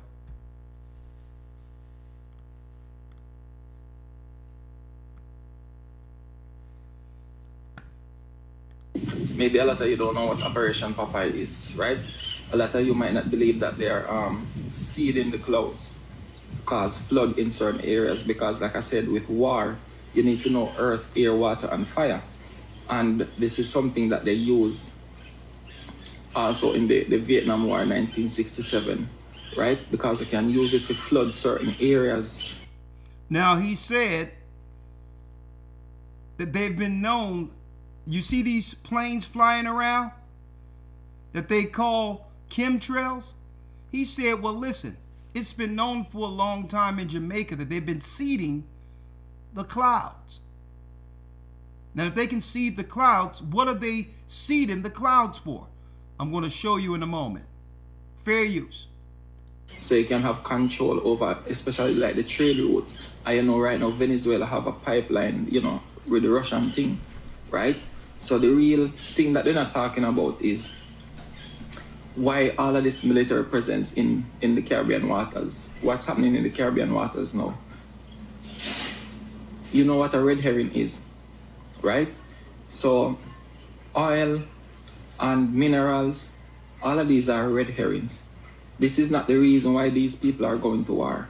It's just like what happened with Iraq and all of these countries. What they did not want is, it was not about the mineral in the earth. They wanted to install Rothschild central bank in these countries. So they destabilize them and control them and install the bank. So now once they have control, once they have their banking system in your country, it does not matter who sits in that seat. So as long as there's a central bank in your country, those same families control your country. Doesn't matter who your prime minister or your president or your chancellor is. That's what this is about. And the last country they wanted to get was Iran. They can't get it. They tried to move through Syria to move closer to Iran, but they lost there because what? Russia went inside there. So America had to pack up all their military stuff, millions of dollars, and they just had to run. They nothing could have saved their equipment. Those are millions of dollars. So what's happening in Venezuela right now? You think they care about the oil? Really? Russia, all right, let me say this first. In the New Testament, it says, when you see Jerusalem compassed with soldiers, which was the Roman army, you need to run to the mountains. Right now, where Jerusalem is the place where the Hebrews dwell. And right now, most of the Hebrews are over here in the Western world. Right? So what happened is, this is not the Roman army this time. This is the hunters that are hunting the Roman army. Right? So the hardest thing for them to do is win a battle on their own ground. You see, it's easy to go on foreign lands, to conquer foreign lands and win war over in foreign lands. But they've never been attacked in their own land. And this is what's happening. They have all of these military superpowers in their backyard. You understand? Venezuela has the Buck M2 system. Venezuela has the Buck M2 system from Russia. And what happens with Russia is, once they give you a military device or whatever, they're going to have their soldiers there to help operate the system. Right? So that's exactly what's happening, just like with Iran. So Russia is there, China is there, Iran is there. All of those superpowers are there in their backyard. They cannot afford that. This is why all this big military... You really think they need all these warships for cartels? Really? Come on, we saw what happened in Jamaica in 2010. That man has one of the biggest deal. He controls even the Central and South America. It was not just in England and America and Jamaica. That man was... He had many links. He controlled many different things. They don't care. They don't need all of these warships for that. Now they're in Trinidad. What do you think they're trying to do? They're scared. They're driving fear in the people, and they themselves are scared because they've never had to deal with what? Military powers in their backyard. And that's what this whole thing is about. So think about this so-called storm that's coming. You see, it's already justified already. What they say, every 37 years, Jamaica has a major hurricane. Well, I don't know beyond Gilbert, right? And I don't know about that history. But what I'm saying is, and I don't know who's there to prove that, to dig up 37 years before 1988 to see that major hurricane. But it's justified. So whatever they're doing with this hurricane that has been sitting out there very obedient for about 2 weeks, and all know we cannot reach Jamaica. Oh, it's traveling so slow. No, that sounds like something is controlled. They cannot pick up where the Russians are and what they're putting in Venezuela. That's the problem. America is in fear right now. Their currency is under threat. Their economy is under threat because of the debt and everything. And if you want to know about any kingdom collapse, the first thing is always the economy. The military spending, the military things far away from home, all of that comes down in high expenses. And you know what happens? It goes into the citizens of the country. High interest rates and all of these things. Why you think cost of living is you can hardly afford cost of living now. You are being forced to do 2 or 3 jobs. You are being forced to do 2 or 3 jobs to keep up with what's going on. You're going into depression, everything you can think of. Because you're confused now, you're frustrated, you don't know what else to do, you don't know how to survive anymore. So first, this economic collapse, this economy has to collapse first. And that's what's going to happen on the inside. Then what happens? Civil war, the place is going to be in confusion. And you cannot fight a war with outside forces when there's a disruption going on in your country. You will never win that war. And that's exactly what's happening to America. It's just like when, they man them, when them grow on and then go up people yard and do whatever, they feel powerful because they are the hunters. But when soldier and police come and they become the hunted, the table turn. Right? So this is exactly what happened to America. They're out in the South China Sea. They're everywhere trying to contain communism. Now guess what? Communism is at the back door. Military presence is at their back door. What are they going to do? They're the ones living in fear now. Whenever America made their presence anywhere, it's about their interests, not about the people. It's just like some years ago, Obama came here, right? Why did he come? What was Obama's visit here? What was the purpose? You see, what people don't understand? Jamaica and Venezuela are like this in this oil business, right? When Jamaica was going through their crisis, Venezuela helped them, bailed us out, right? Obama came to sow a seed to turn us from Venezuela. I think they had a deal where I think Jamaica has 51% in the oil thing and Venezuela 49%, something of that sort. Venezuela going through their crisis, Jamaica turned their back on them. Why do you think Jamaica is like the head of CARICOM? Because Jamaica and America is like this. Jamaica is a very key point in this whole Western thing.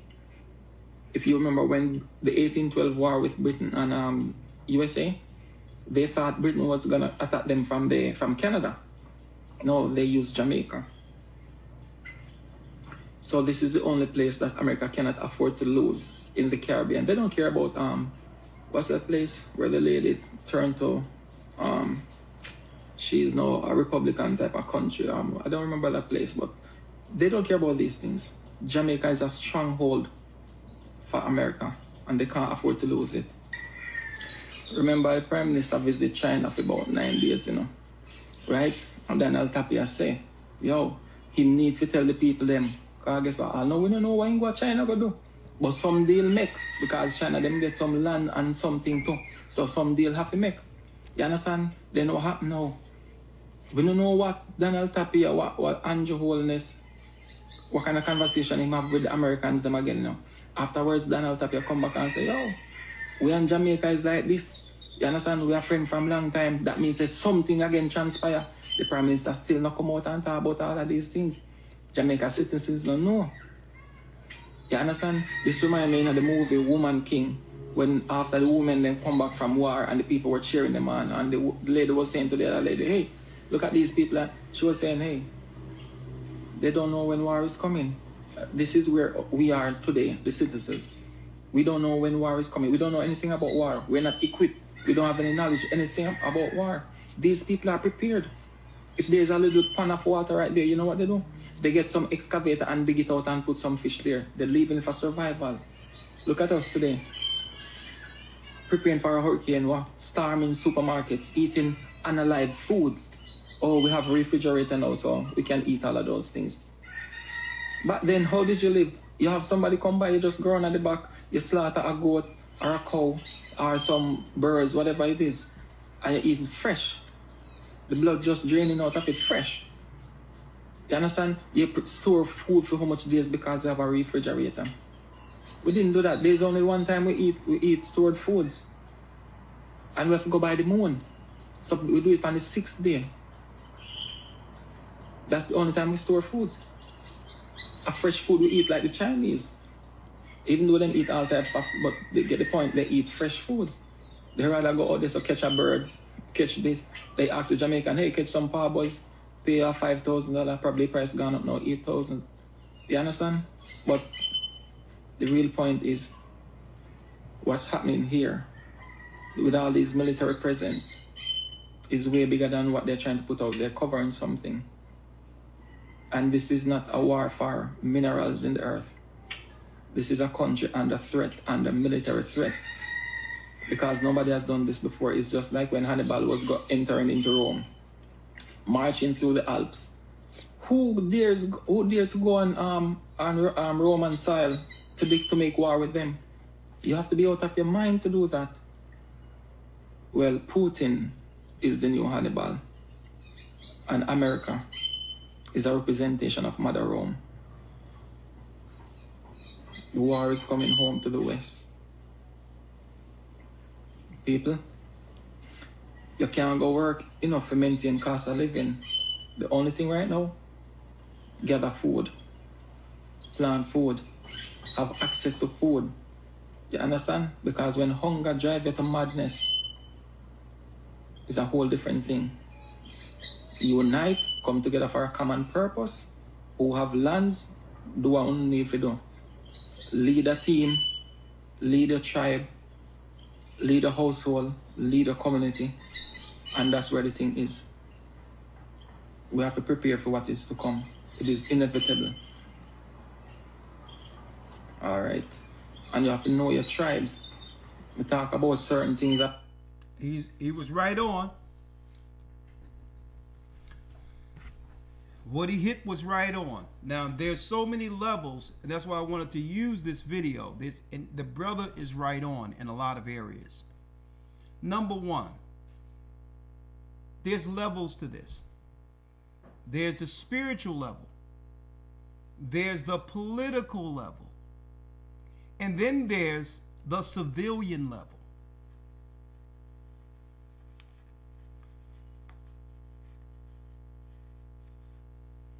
Right?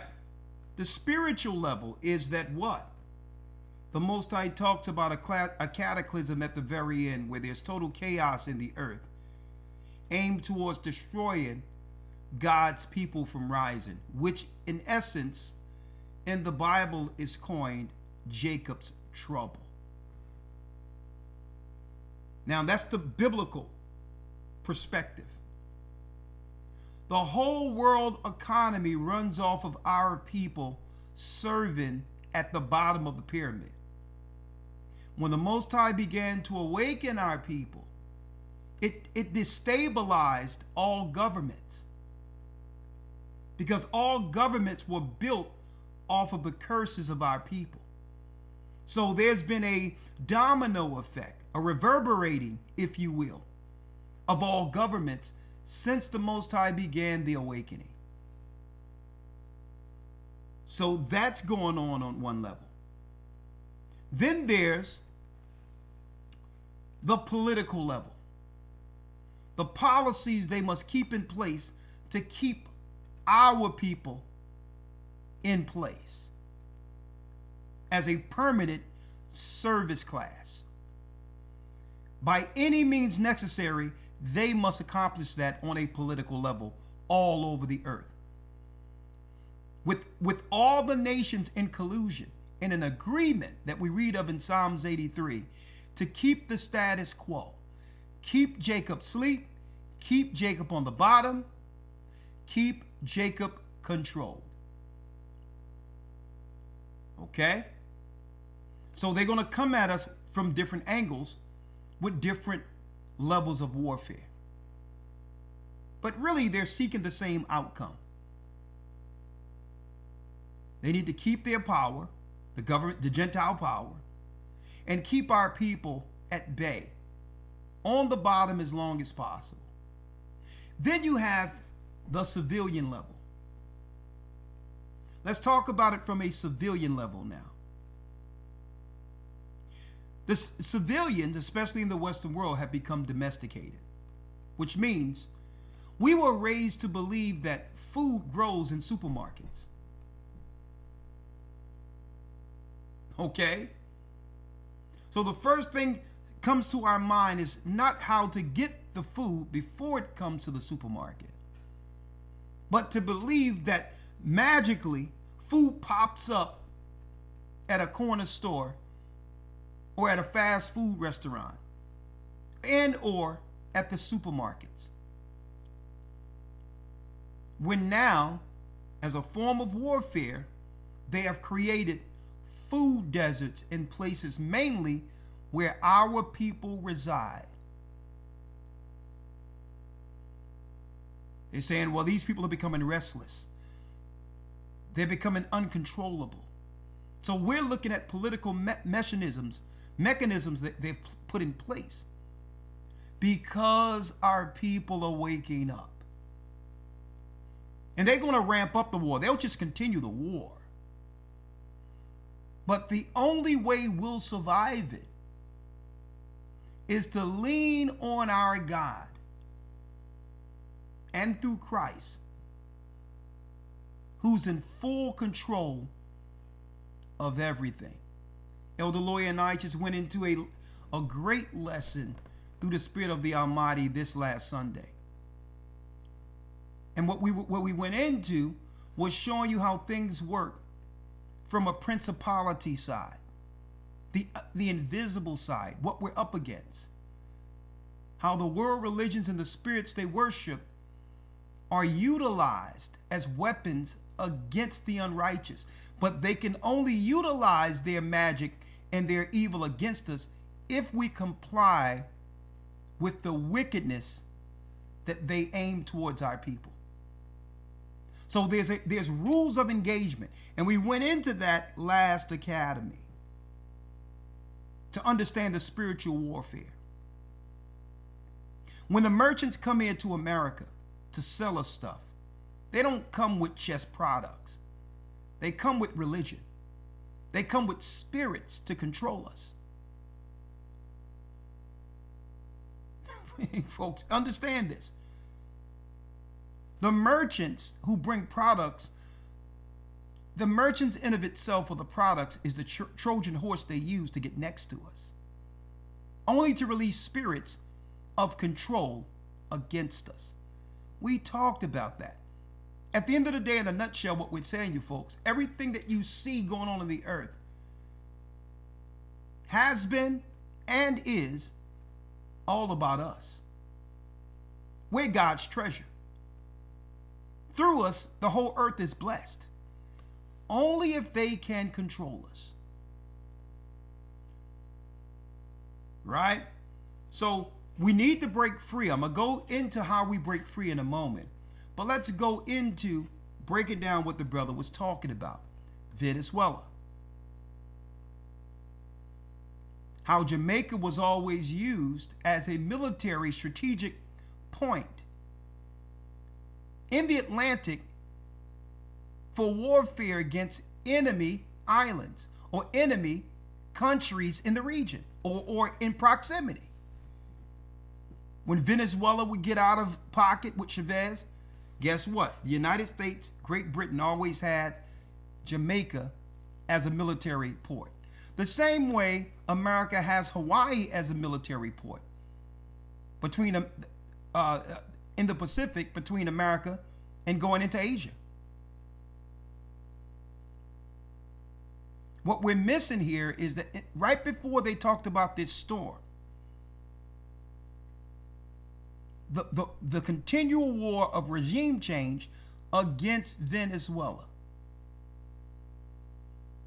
So do you think they stopped fighting Venezuela in the midst of this storm that came? Or was the storm used for a cover to aid America in their war against Venezuela? Venezuela is from the tribe of Asher. The tribe of Asher. Why? Why are they in Venezuela? Why do they want to use Jamaica as a base against it? Elder Lawya, let's get Deuteronomy, the 33rd chapter. And don't forget this, folks. America is being controlled from the outside of it. When you hear about Israel interest over in the Middle East and why they're there to destabilize everything so that they can get the resources, which is the crude oil and all that, controlled by the Middle Easterns, well, that interest doesn't stop in the Middle East. See? They found out about the crude oil that was between Israel and the country Cyprus. And guess who's running Cyprus right now as we speak? Who came over in droves, in the thousands, back into Cyprus. The children of the 1948ers. Guess who's in Cyprus right now after they found oil? The Cypriots are in trouble. The Cypriots are from the tribe of Dan. So the same interest they have in the Middle East, the political interest, they're using America as a proxy. America is being controlled by the same people through proxy. Okay? So now they're going after Venezuela. Elder Lawya, if you will, and I need you to get what we got out of Sirach last week about spirits that are created, that lay Yes, on sir. that lay on sore strokes. All right. Yes, sir. Let's go now. Let's pull out the reason why they're going against Venezuela right now. Who is the Venezuelans? Well, when you go to the book of Deuteronomy, the 33rd chapter.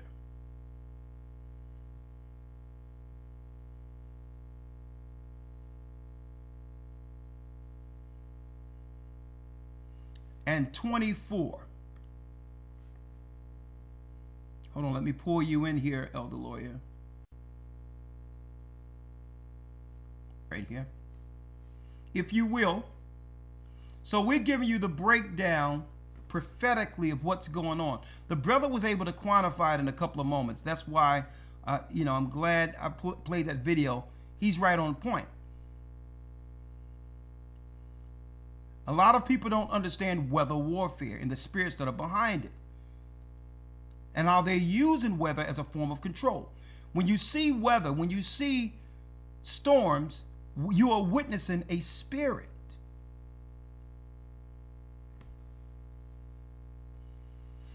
Let's read it real quick, Elder Lawya, if you will. 24th verse. Yes, sir. The book of Deuteronomy 33 and 24. Now, when you go to Genesis 49 and 1, our father Jacob bring all of his children around him and says, "Come, my sons, let me tell you what shall befall your sons or befall you in the last days." So Jacob gave us an insight to where our people would be, even scattered throughout the earth, and the conditions we would be under in the last days, which is another identifier. You being an Israelite have nothing to do with whether or not you religiously practice the law.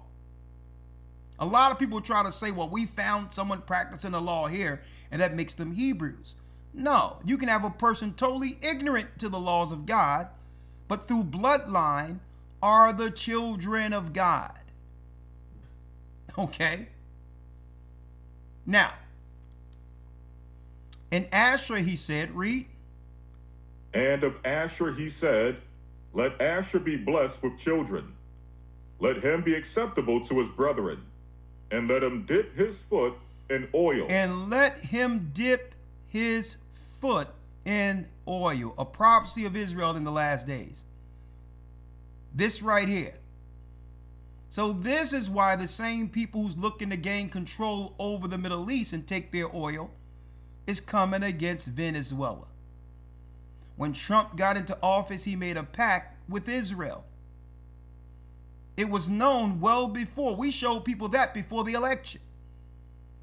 So if you can control all the crude oil, you control all the countries that could not survive without it. See? That's how you control all of these countries. If you make countries dependent on crude oil, if you control the crude oil, you control politically that particular country. Asher would dip his foot in oil. So when you look at the geography of Asher, according to the Bible, in the last days, is going from Colombia all the way up into Venezuela and parts of Brazil. And what are their foot on? Their foot is on what?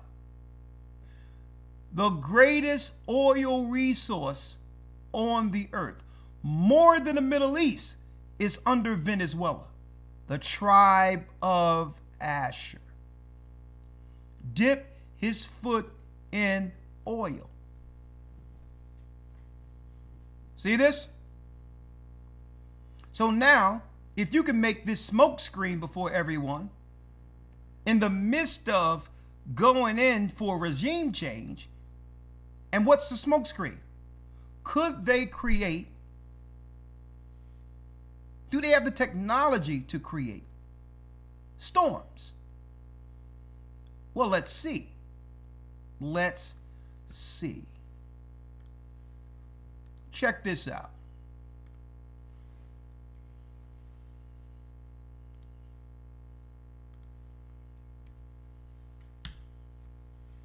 Check this out right before you.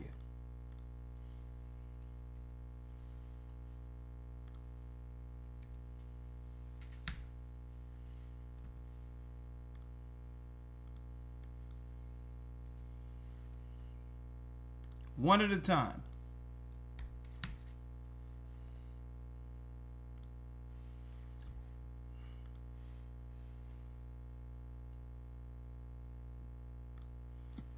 What do we see here? Weather modification history.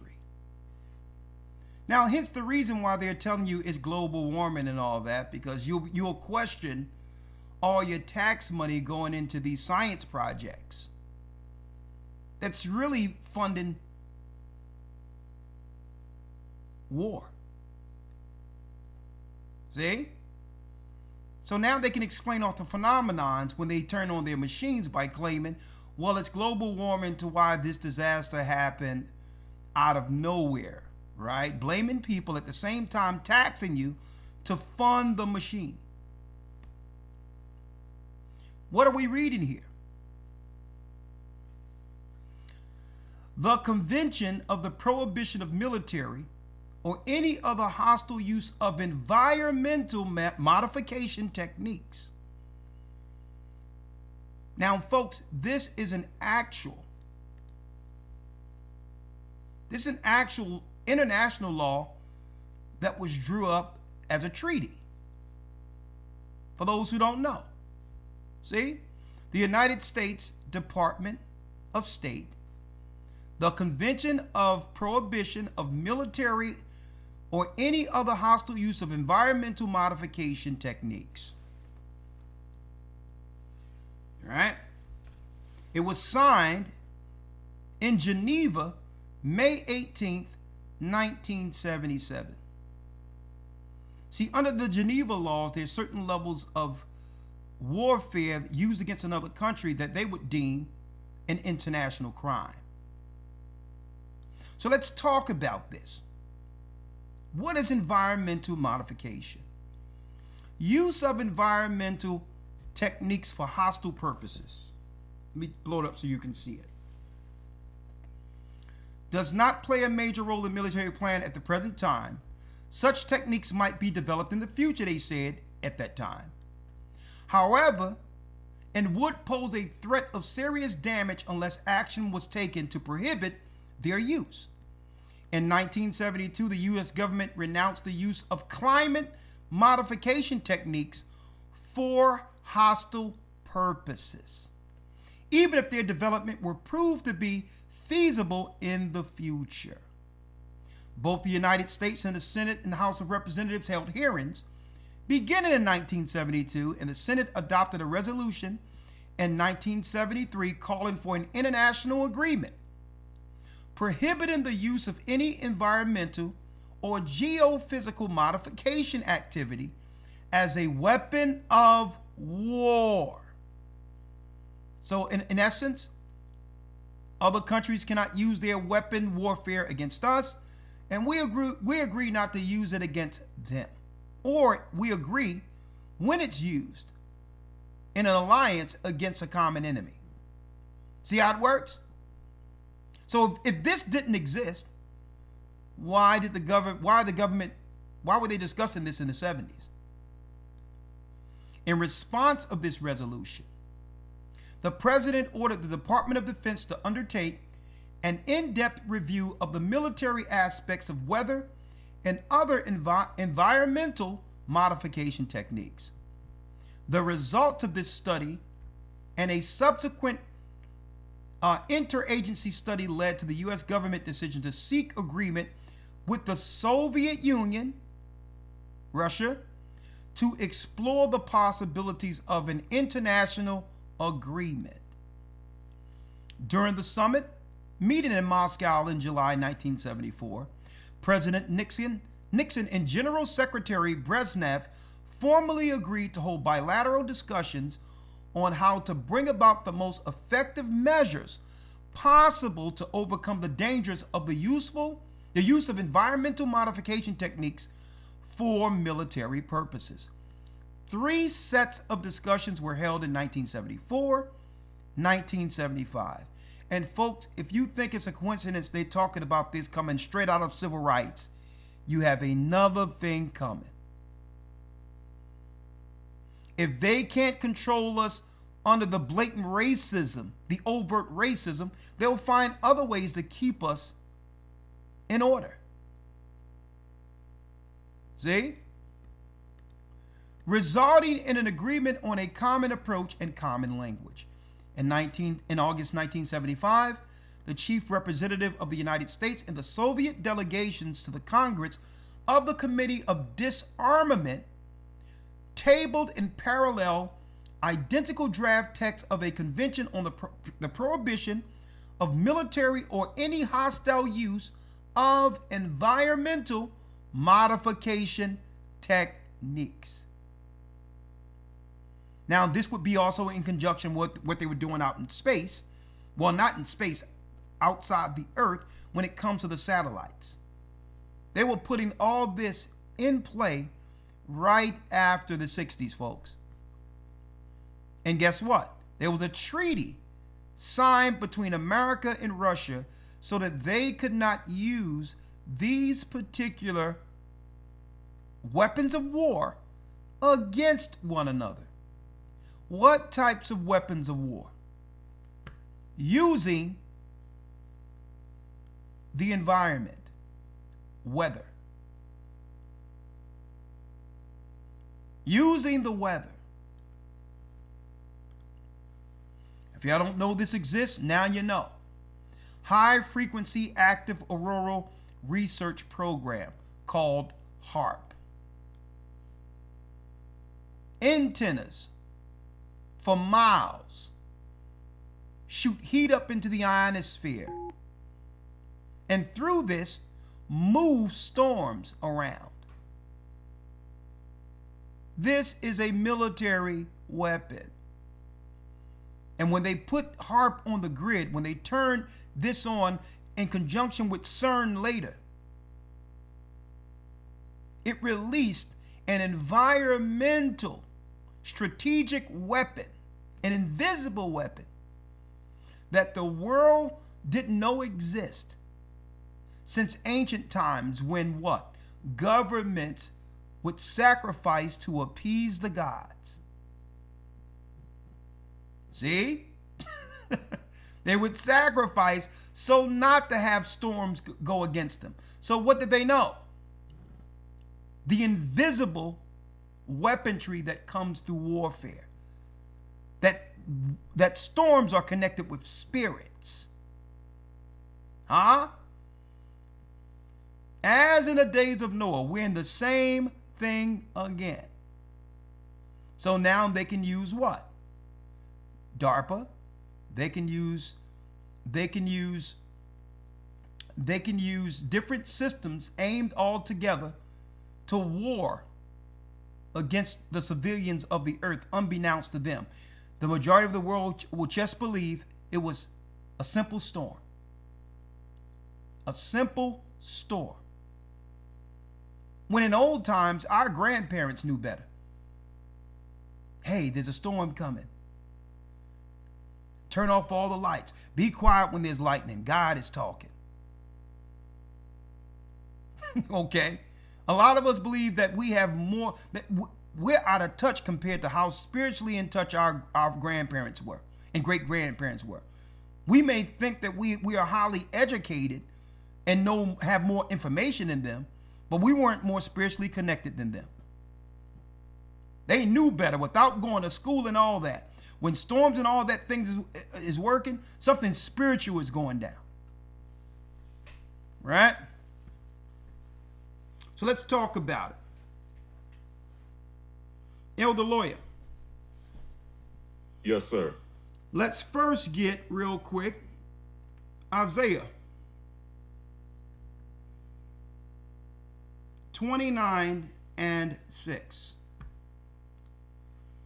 Isaiah 29 verse 6. Yes, sir. Isaiah 29 verse 6. Yes, sir. Let me get it Thou here. shalt be. So the technology is out there.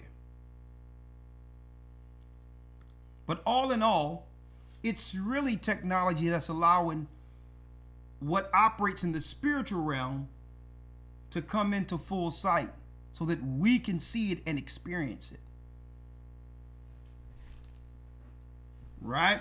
So some people might ask, well, hold up. These evildoers that are doing all of this, what's going on with that? How do they got so much power to do this? Why isn't God stopping them from doing this? That would be a good question. Well, that will be answered too. That will be answered also. 29 verse 6. Let me go here. Let's read that. Thou shalt be visited. Yes, sir. Thou shalt be visited of the Lord of hosts with thunder and with earthquake and great noise, with storm and tempest and the flame of devouring fire. And the flame of devouring fire. So the Most High said that we will be visited. What we don't bring to mind when we see these storms, we don't bring to mind our God's hand in it. He says, we'll be visited. With what? It says, with thunder, with earthquake, with noise, with storm, tempest, flame of the devouring fire. So when we look at this and say, well, okay, the Most High says we'll be visited by this. How is it that we can look at the governments who created this and give them the credit for what God said would be utilized? Great question. Let's go to the Apocrypha, Elder Lawya, chapter and verse. Yes, sir. The book of Sirach, chapter 39. Let's get it. And verse number 28. Okay, Ecclesiasticus, wisdom scriptures. Ecclesiastes 39, verse, chapter and verse, Elder? 39 and verse number 28. 28. There you go. Thank you. Now this is where, let's go to the 27th verse first. A matter of fact, bringing this around full circle, with knowing they're using all of this to control our daily bread, How do you control people? Hey, you threaten their life source, which is food and water. That's how you control them. That's what we're witnessing right now all over the earth. Hit that like button now. Start at the 25th verse, Elder. Yes, sir. Verse 25. For the good are good things created from the beginning, so evil things for sinners. For the good are good things created from the beginning. For the good. So evil things for sinners. Right? The good can look at that tree of life and say, you know what? I desire to have that one day. That was good. Right? So the evil things for sinners. They'll look back at all the evil that was done, that came from the tree of good and evil, and say, you know what? Hey, I like how evil can be used to manipulate people to consolidate power. And they'll become witches, warlocks, astrologers, scammers. Looking at the same beginning, seeking to get you got two separate perspectives looking at the same beginning. Some will look at that tree of life and say, I want that. And others will look back at the beginning and say, you know what? I like the manipulation. The manipulation that came with how Eve was able to take the power from her own husband. So it depends on how you look at the beginning. But the principal things, read. 26. The principal things for the whole use of man's life are water, fire, iron, and salt, flour of wheat, honey, milk, and the blood of the grape, and oil, and clothing. So check this out. So the Most High makes it simple. Here are the principal things for the whole use of man's life. Here's the simple things, or the essential things we need to get through anything. And it was this law God gave man from the beginning. What do a man need? He need water, fire, iron, salt.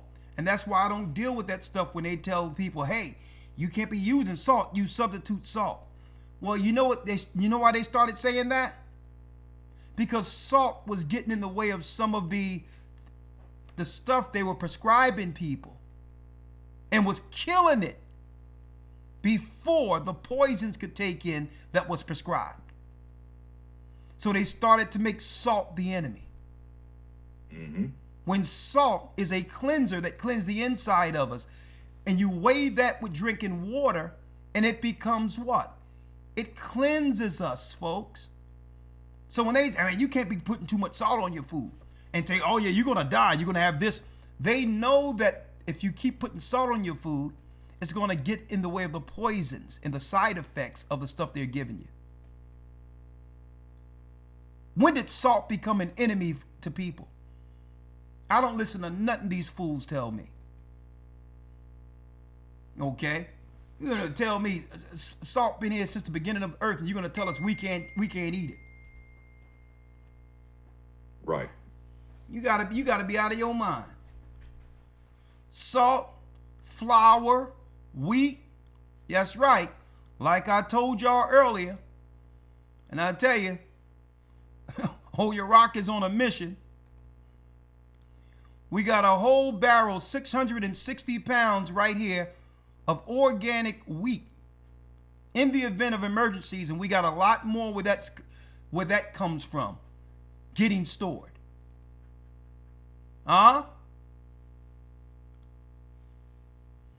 Read that last piece again, Elder.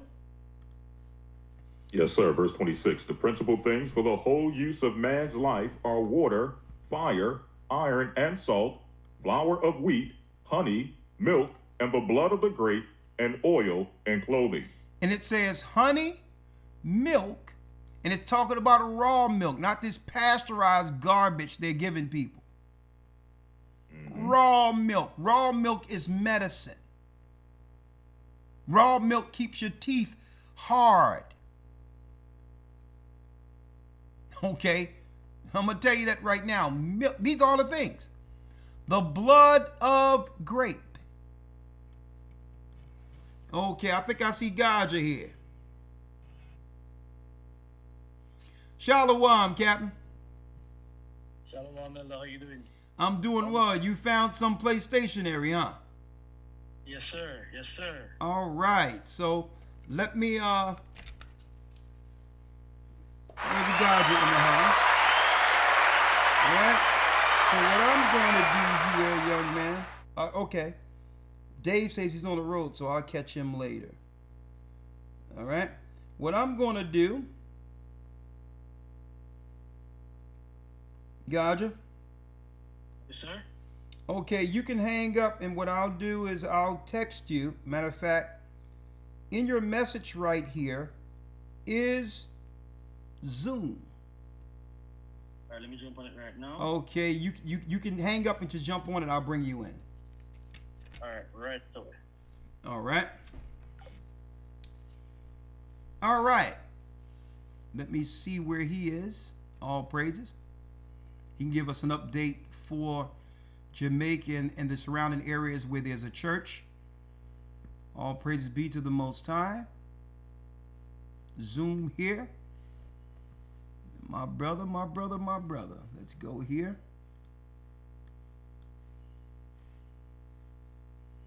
Zoom.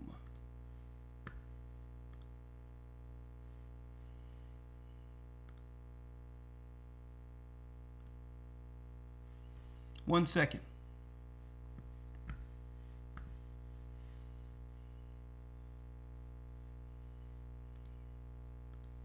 One second here. Bear with us, folks. We're going to start a new meeting.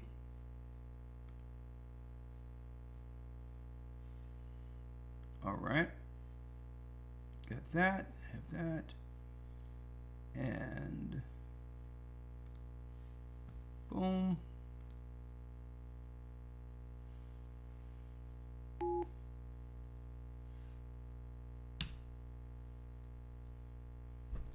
Oh, I sent it to Lawya.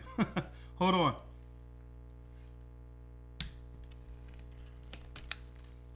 All right. Bear with us, folks. I'm bringing in Elder Rawchaa. All right. Zoom, zoom, zoom, zoom, zoom.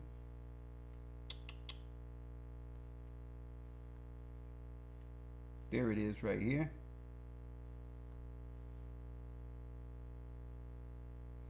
Copy. All right, I'm going to come through What's Up with Rawchaa. There it is. All right. All right, Elder Lawya, read that piece for me again. Yes, sir. The book of Sirach, chapter 39, verse number 26. Now, I'm going here because some people are saying, well, if the government is using weather warfare, where do our God come in at? Right? Where do he come in at? When he said, you shall be visited with storms, tempests, fire. Check this out. For the principal things for the whole use of man is what? Are water, fire, iron, and salt, flour of wheat, honey, milk, and the blood of the grape, and oil and clothing. And oil and clothing.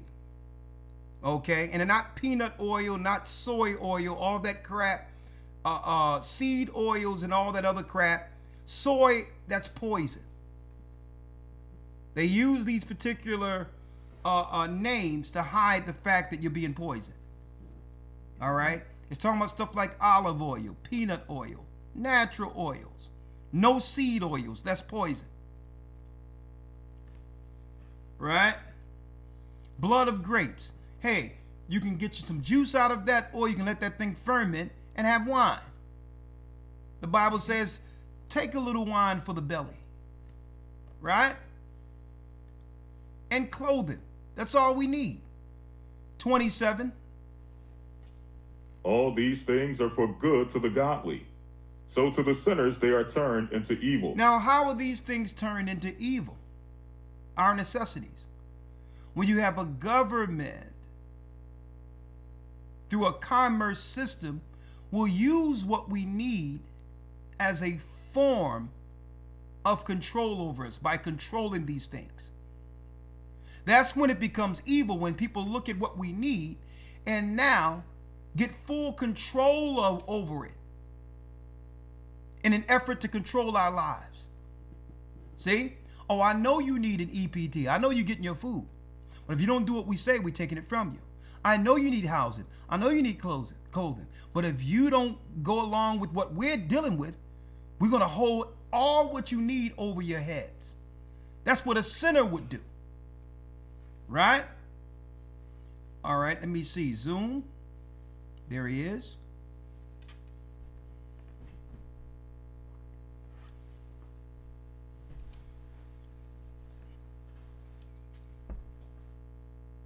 Gotcha. Yes, sir. All right, I'm gonna bring you in one moment, okay? No problem. All right. Right? Go ahead, Elder. Yes, sir. Verse number 28. There be spirits that are created for vengeance, which in their fury lay on sore strokes. In the time of destruction they pour out their force and appease the wrath of him that made them. And appease the wrath of him that made them. Why? It was Christ who created all principalities and powers from the beginning. It was Christ. Hold that in Colossians 1, Elder Lawya. Colossians 1 and 13. And another reason why it's so important to fall under Christ's power. Right? Because the storms, the spirits, everything you see, even the spirits of man was created by him and for him in the beginning. That's right. Let's start at 13. Colossians 1:13. Yes, sir. Colossians 1:13. Who have delivered us from the power of darkness, or from the power of darkness, and have translated us into the kingdom of his dear Son, in whom we have redemption through his blood, even the forgiveness of sins, who is the image of the invisible God, the firstborn of every creature. Christ is the firstborn of all creation.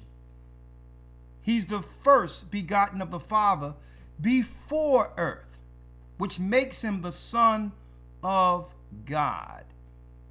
Him coming without a father through Mary, that myth that came through the Satanic Catholic Church, have nothing to do with how Christ became the Son of God.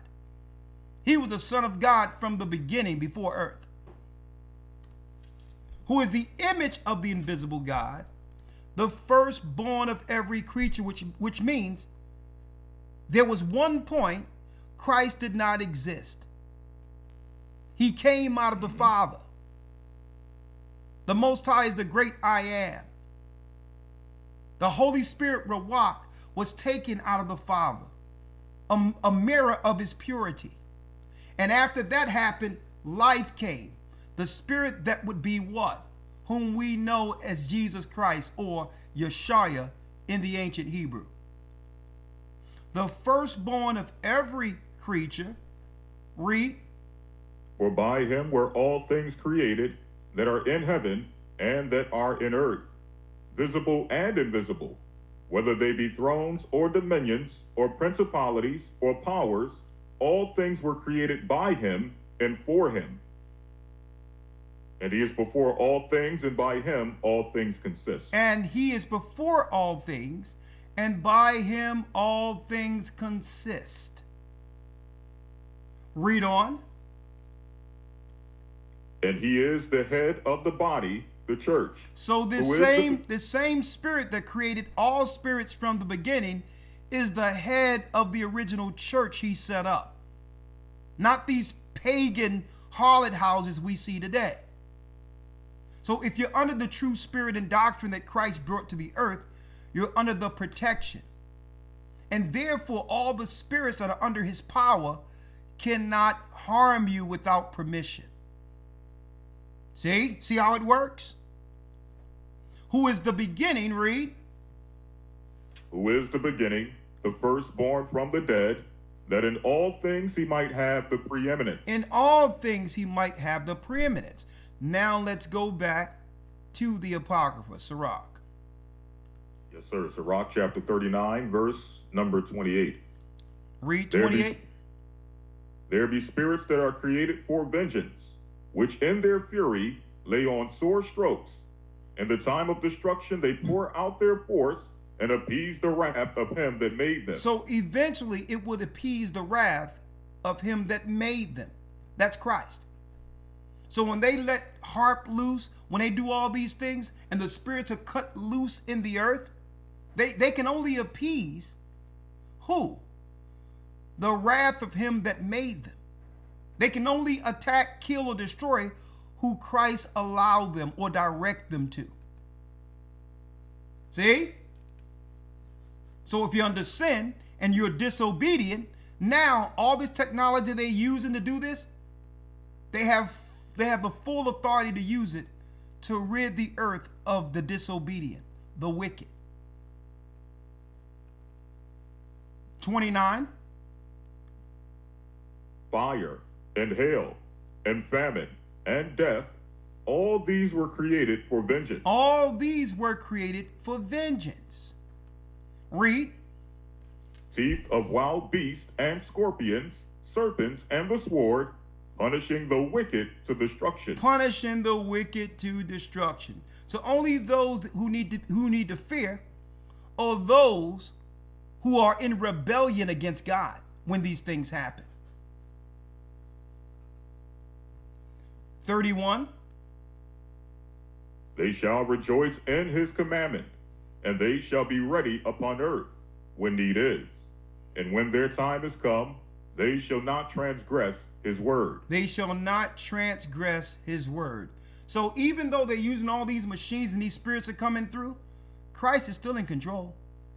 And these spirits can only harm those who are what? Who are disobeying God. Hence, I look back at what happened in Haiti years ago. Everyone knew that they turned on harp and seen the ripples in the sky. They were talking about this in Haiti before that mass earthquake came. But no one considered the fact that the Most High allowed it due to the witchcraft, the undermining that we do of one another, so that our people cannot thrive politically in countries like this.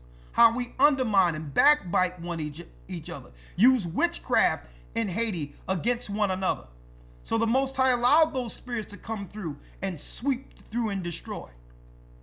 He allowed those spirits to come through India years ago that killed thousands upon thousands, them being high-level pagans, sacrificing children, doing all types of evil things there. Even though harp is turned on, the Most High is bringing forth his wrath through it, because these are spirits that can only be directed or controlled at the end of the day by Christ. So yeah, they can move that stuff around, but Christ decides who live and or die in it. See? That's right. Christ decides that. See? I mean, y'all doing a great job. I really appreciate y'all doing that. We up at 2,500 on a Wednesday. I got to give y'all a round of applause. I got a few announcements to make sure. I really appreciate y'all, and I hope this is giving some edification and assurance to you all that the Most High got you. He have us. So we're not to get shook in the midst of that because of what's going on, because it's going to get even worse.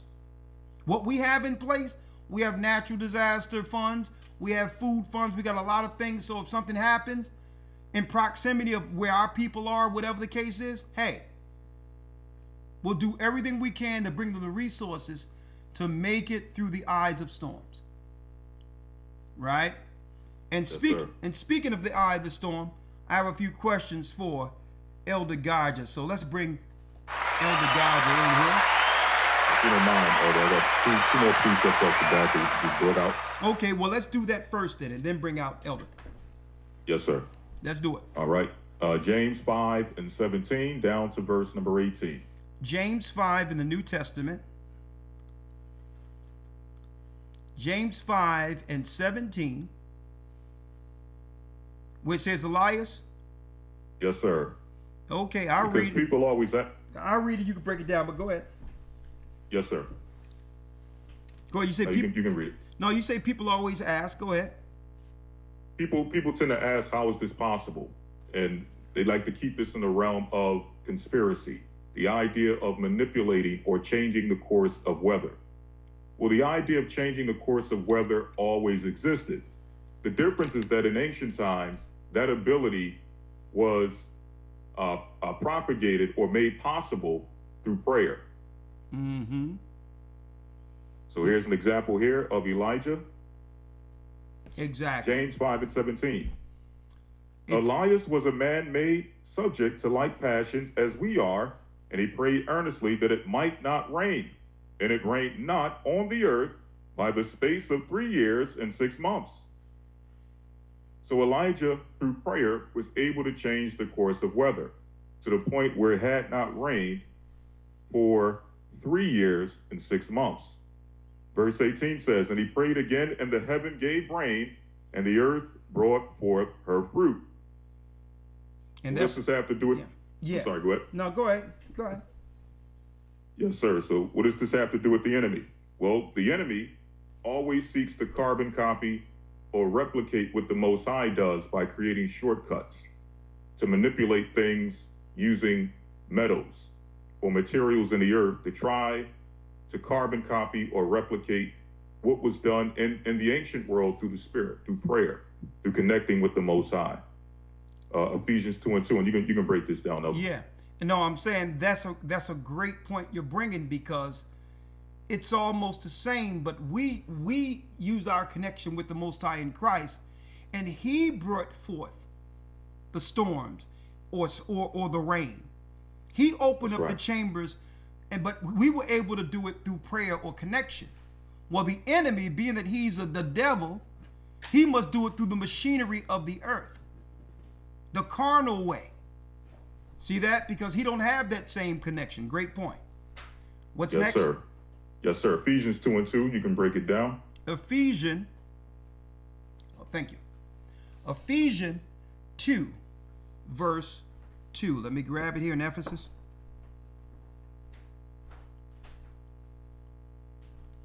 Ephesians 2:2. Go ahead. Where in time past you walked according to the course of this world, according to the prince of the power of the air, the power or the spirit that worketh now in the children of disobedience. That's crystal clear. We walk in the course of this world according to the prince of the power of the air, the spirit that now worketh in the children of disobedience. So of course, we're walking after the course, or looking at how they're doing it according to the course of the prince of this world. See? Mm-hmm. And because he's the prince of the power of the air, obviously he would have the ability to manipulate the air using elements and things of that nature. Using elements, spraying certain elements in the sky, forming clouds and all this. Similar to what we read in the book of Enoch, when the fallen angels taught mankind how to do such things. Use certain metals in the sky to salt the earth. Use metals and salt to form clouds to make it rain. Mm-hmm. All of that came from the fallen angels. So now what they did was they just advanced that technology that was taught since before the flood. But still, what we have to see this as is spiritual warfare using weather. Absolutely. It's still coming out of the spirit. We just don't realize what it's all about. It's all about control. And they're letting these things loose more so than ever now that God's people have begun to come back to the Almighty. And now that we know who we are, they're throwing everything they can at one time against the awakening. All right? Thank you, Elder Lawya. Yes, sir. Right? So real quick, let's bring in, if you will, let me see, where is he here? Right here. Let's bring in,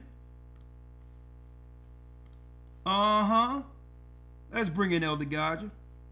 Got to bring a round of applause up in here. What's going on, young man? Good to see you. Good to be here, Elder. Good to be here. Thanks for bringing me in, man. I'm trying to arrange some footage to send over to you, but WhatsApp is down and all of these things. So I can't get the videos them over from Jamaica live, real time.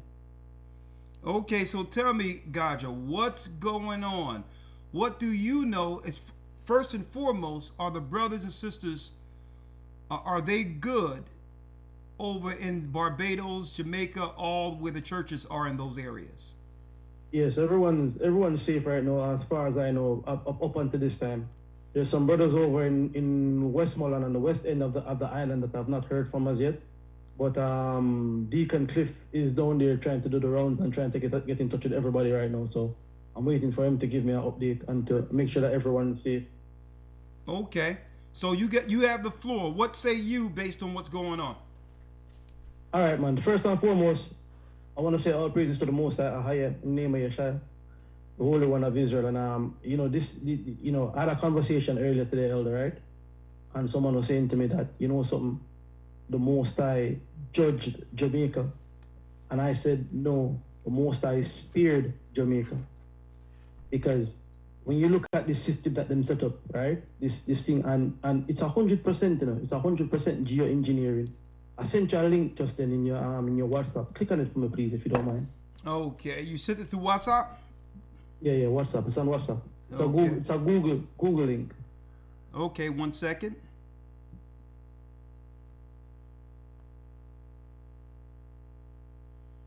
Okay, let me copy the link. Right, let me copy that. Let me send it to here. All right. Let me see, Teams.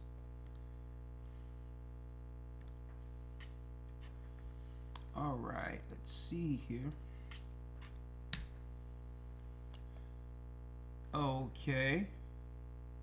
See it? It says chemtrails banned in Florida.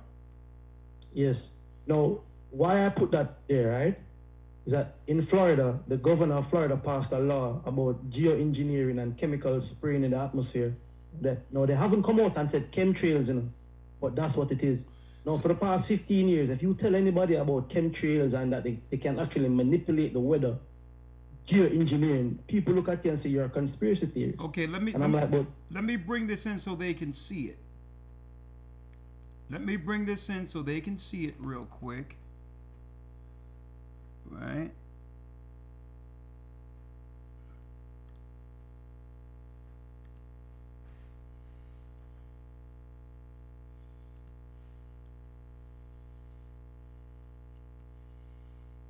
Okay, what we're looking at here, Gaja, you asked me to pull it up. Mm-hmm. It says the law Senate Bill 56 was signed by Governor Ron DeSantis in May 2025 and prohibits geoengineering and weather modification activities. Interesting. Is there more on this or what? No, that's the article that came up on the penalties that you have to pay if they catch you violating it. $100,000. We reported on this. $100,000 if they catch people seeding the clouds with chemtrails in Florida. Now, like they still do it here in PA. I see it all the time. But they were paying small plane pilots $5,000 per dump. No, why I brought this up, Elder, is that just to show people, because we've been talking about chemtrails and weather modification for as long as I've been in the truth. Right? Yeah. So everybody who would hear that would say it's a conspiracy theory. So I say that to say, oh no, it's not a conspiracy theory. They are well capable of doing this. Now let's go to Jamaica now. With the formations of hurricane, right? Hurricanes form over hot air, rise, and then when they move inland, the pressure increases and the strength dies as it comes towards the land. In this situation with this hurricane, it was not so. It intensified as it came into the land. Not only that, it was moving at about 5 miles an hour. Okay? Now, If anybody know that if you have a category 5 hurricane with over 200 miles winds moving at 5 miles an hour, that's like a tornado going very slow. Normally a tornado will hit, and it will hit within a couple of minutes and then do the destruction and leave. This sat there for hours on end.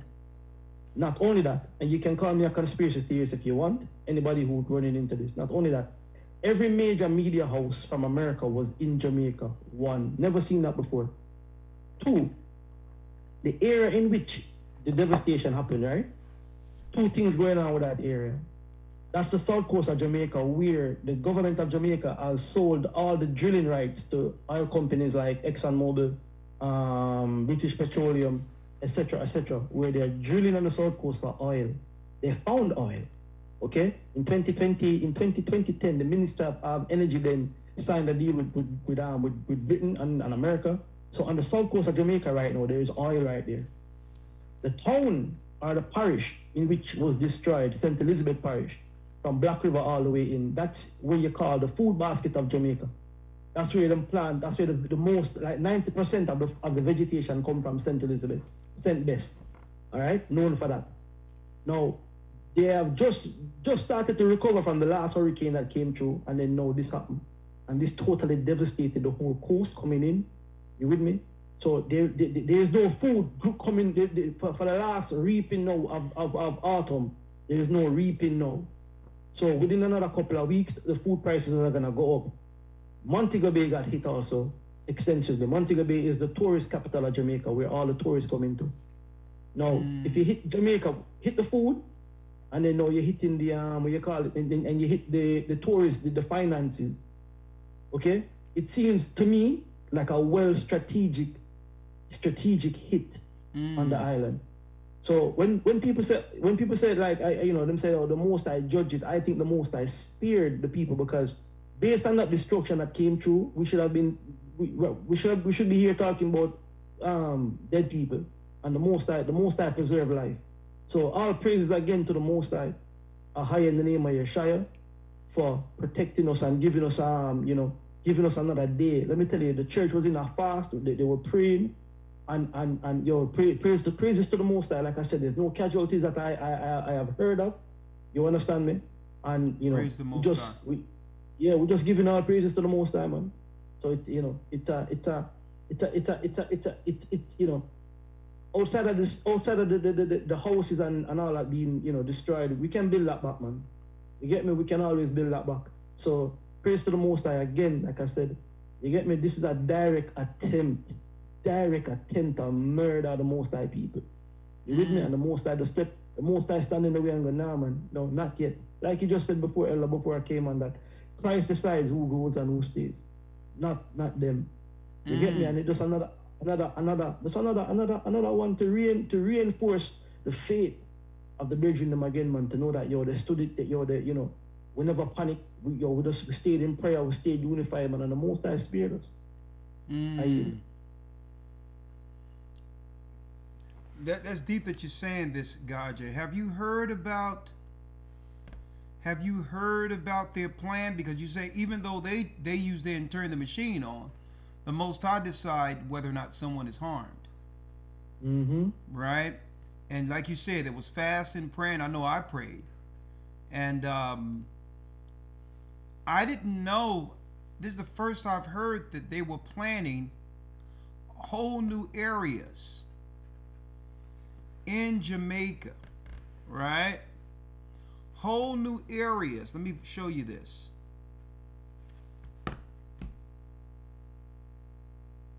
As a controlled smart city mechanism, but in order to do so, they have to have certain types of clearances to do this. And the clearance comes with if land is destroyed or if area come available, they can now do this smart city. Let me show you real quick. Hold on.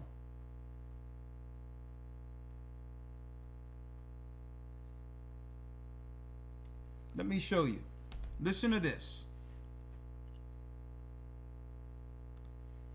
I didn't know whether or not y'all knew about this, but it also go into What's up with Jamaica allowing all of these others to come in and take all the beachfronts and all the rich part of the area and won't allow the Jamaicans to have full power over these areas? That's another conversation I need to have.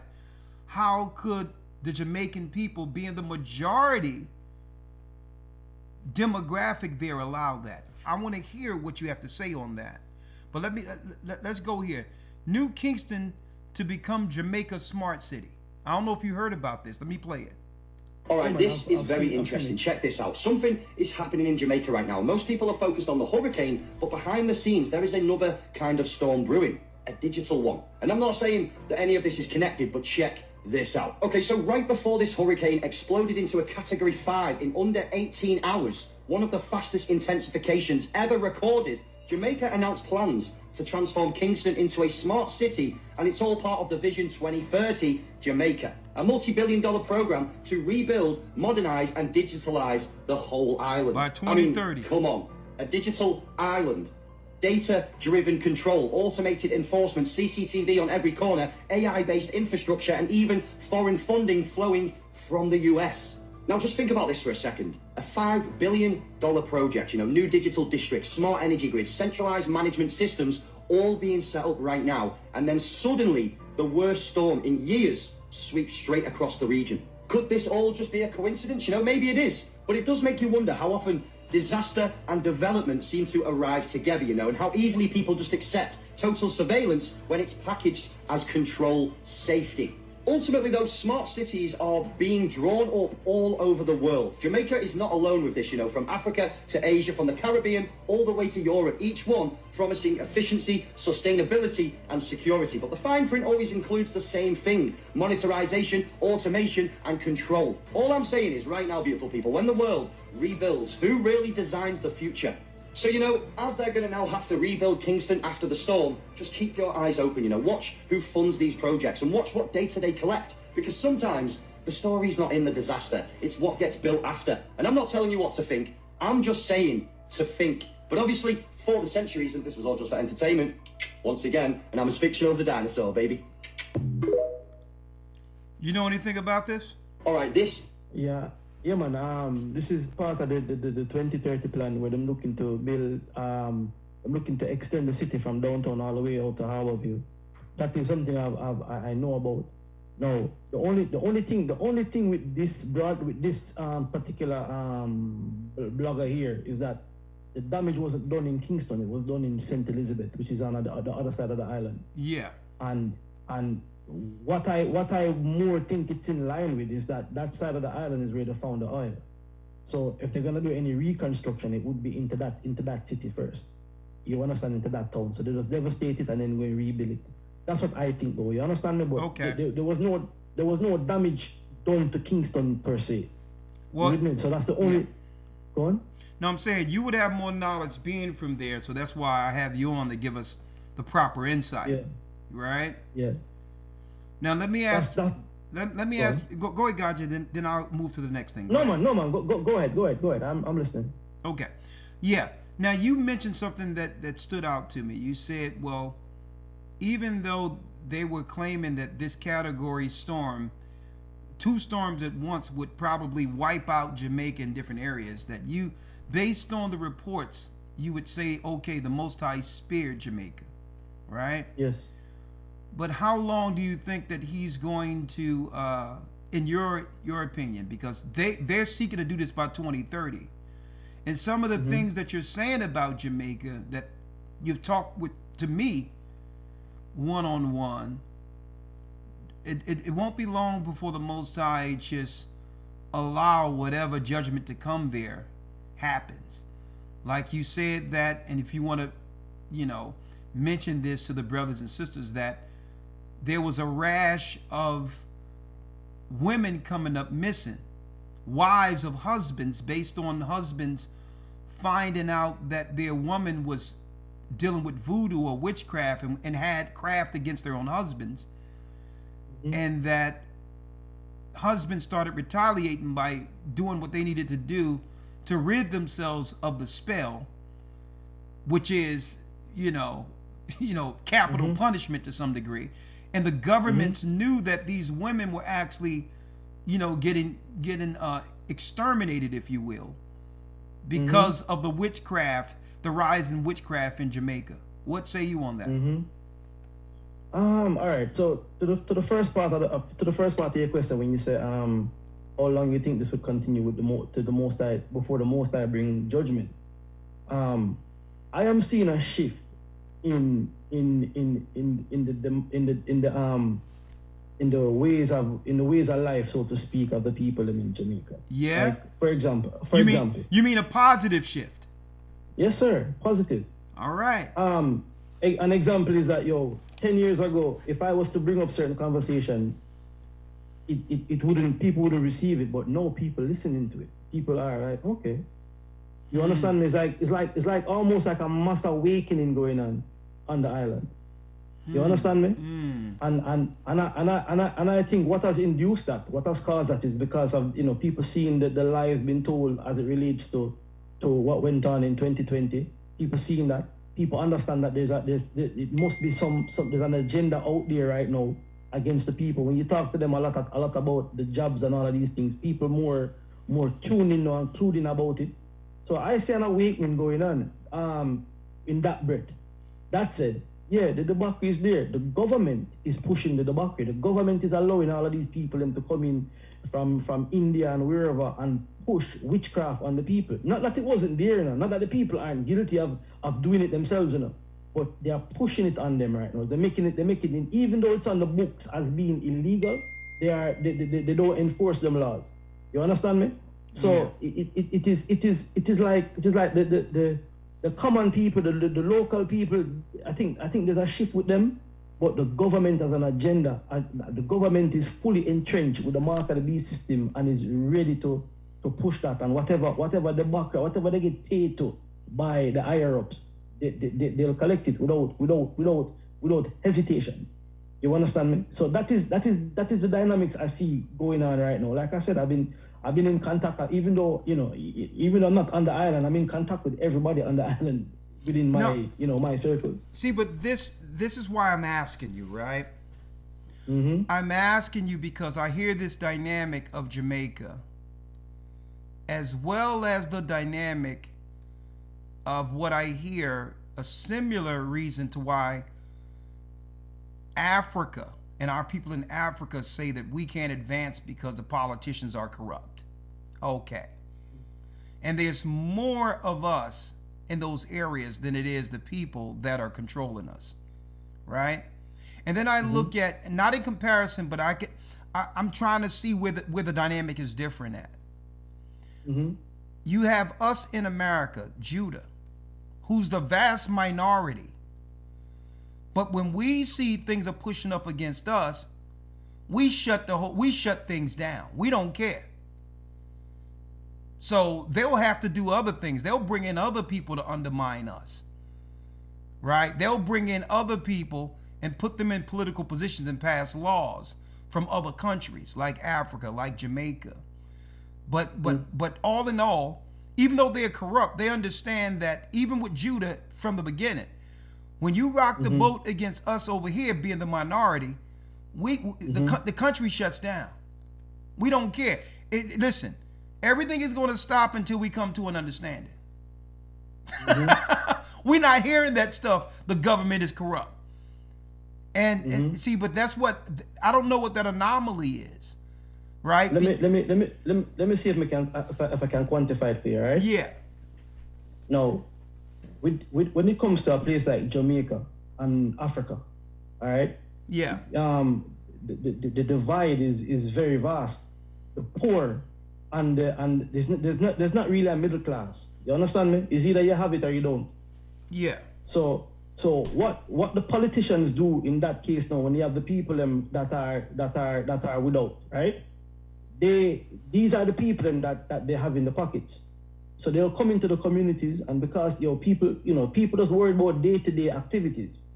People just worry about, listen, I need water today, I need food today.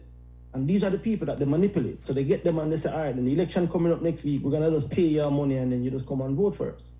Now, you have the next set of people now that, listen, it doesn't matter who wins in the government. It really don't make a it really have no bearings on them. So they don't. It doesn't matter who is in power. It's the same for them. And you know, when I look at it, when I look at it, and that's what I was saying to you, Elder. That's what I had a conversation with you a couple months back, maybe about a year now, when I said, you know something, I would really go into representation or politics like that, because it's like you see the divide, and you see where the people them not being attended to, not where the people them faint. You see it, you're witnessing it. You understand? Yeah. And that is what I can. That is all I can quantify it most. That yeah. The people them, there's one set of people that is just they're just destitute, and the politicians prey on that. So they come around and they give them some money, and they keep a little party for them, and it becomes a carnival. You understand me? You know, when I was younger, it was a lot more destructive, meaning that, you know, it was a bunch, people would die. You know, praise the Most High is not like that now. This generation isn't as savage or vicious as the one before. But the circumstances still remain the same. The people are still in poverty, and the politicians use that and manipulate that. And I've seen it. I see it in Jamaica, and I see it in Africa. In America, the dynamics would be a little bit different now, because in America, what I've seen, and you can speak to this, it's more a battle of leftists versus right. It's really that, and how they manipulate the people that way. You with me? But Jamaica is a direct poverty thing where them say, all right, then we're going to keep these people them poor. So if a politician come around and you have a little business, and the politician come and patronize the business and give you a little money, then that's who you're voting for.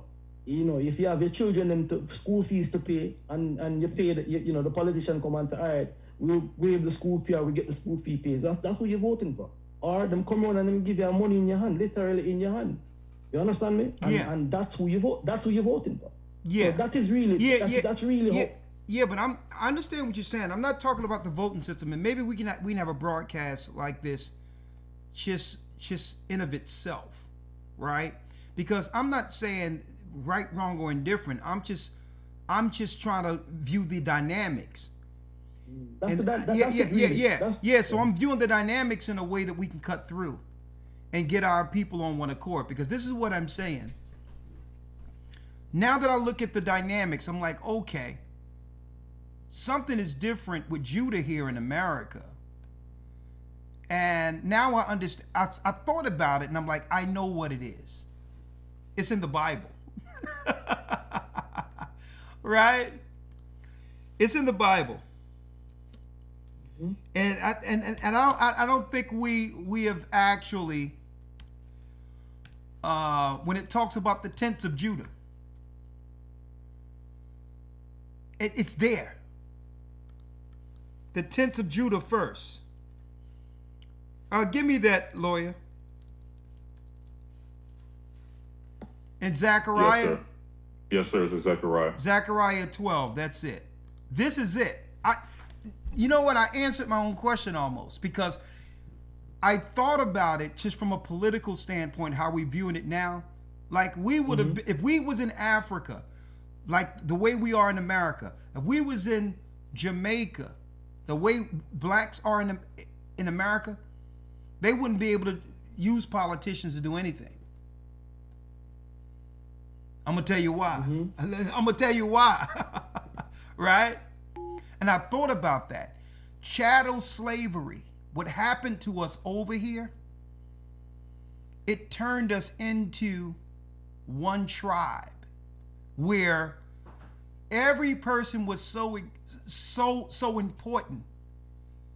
It was for self-preservation that we had to come together and stay together on every level.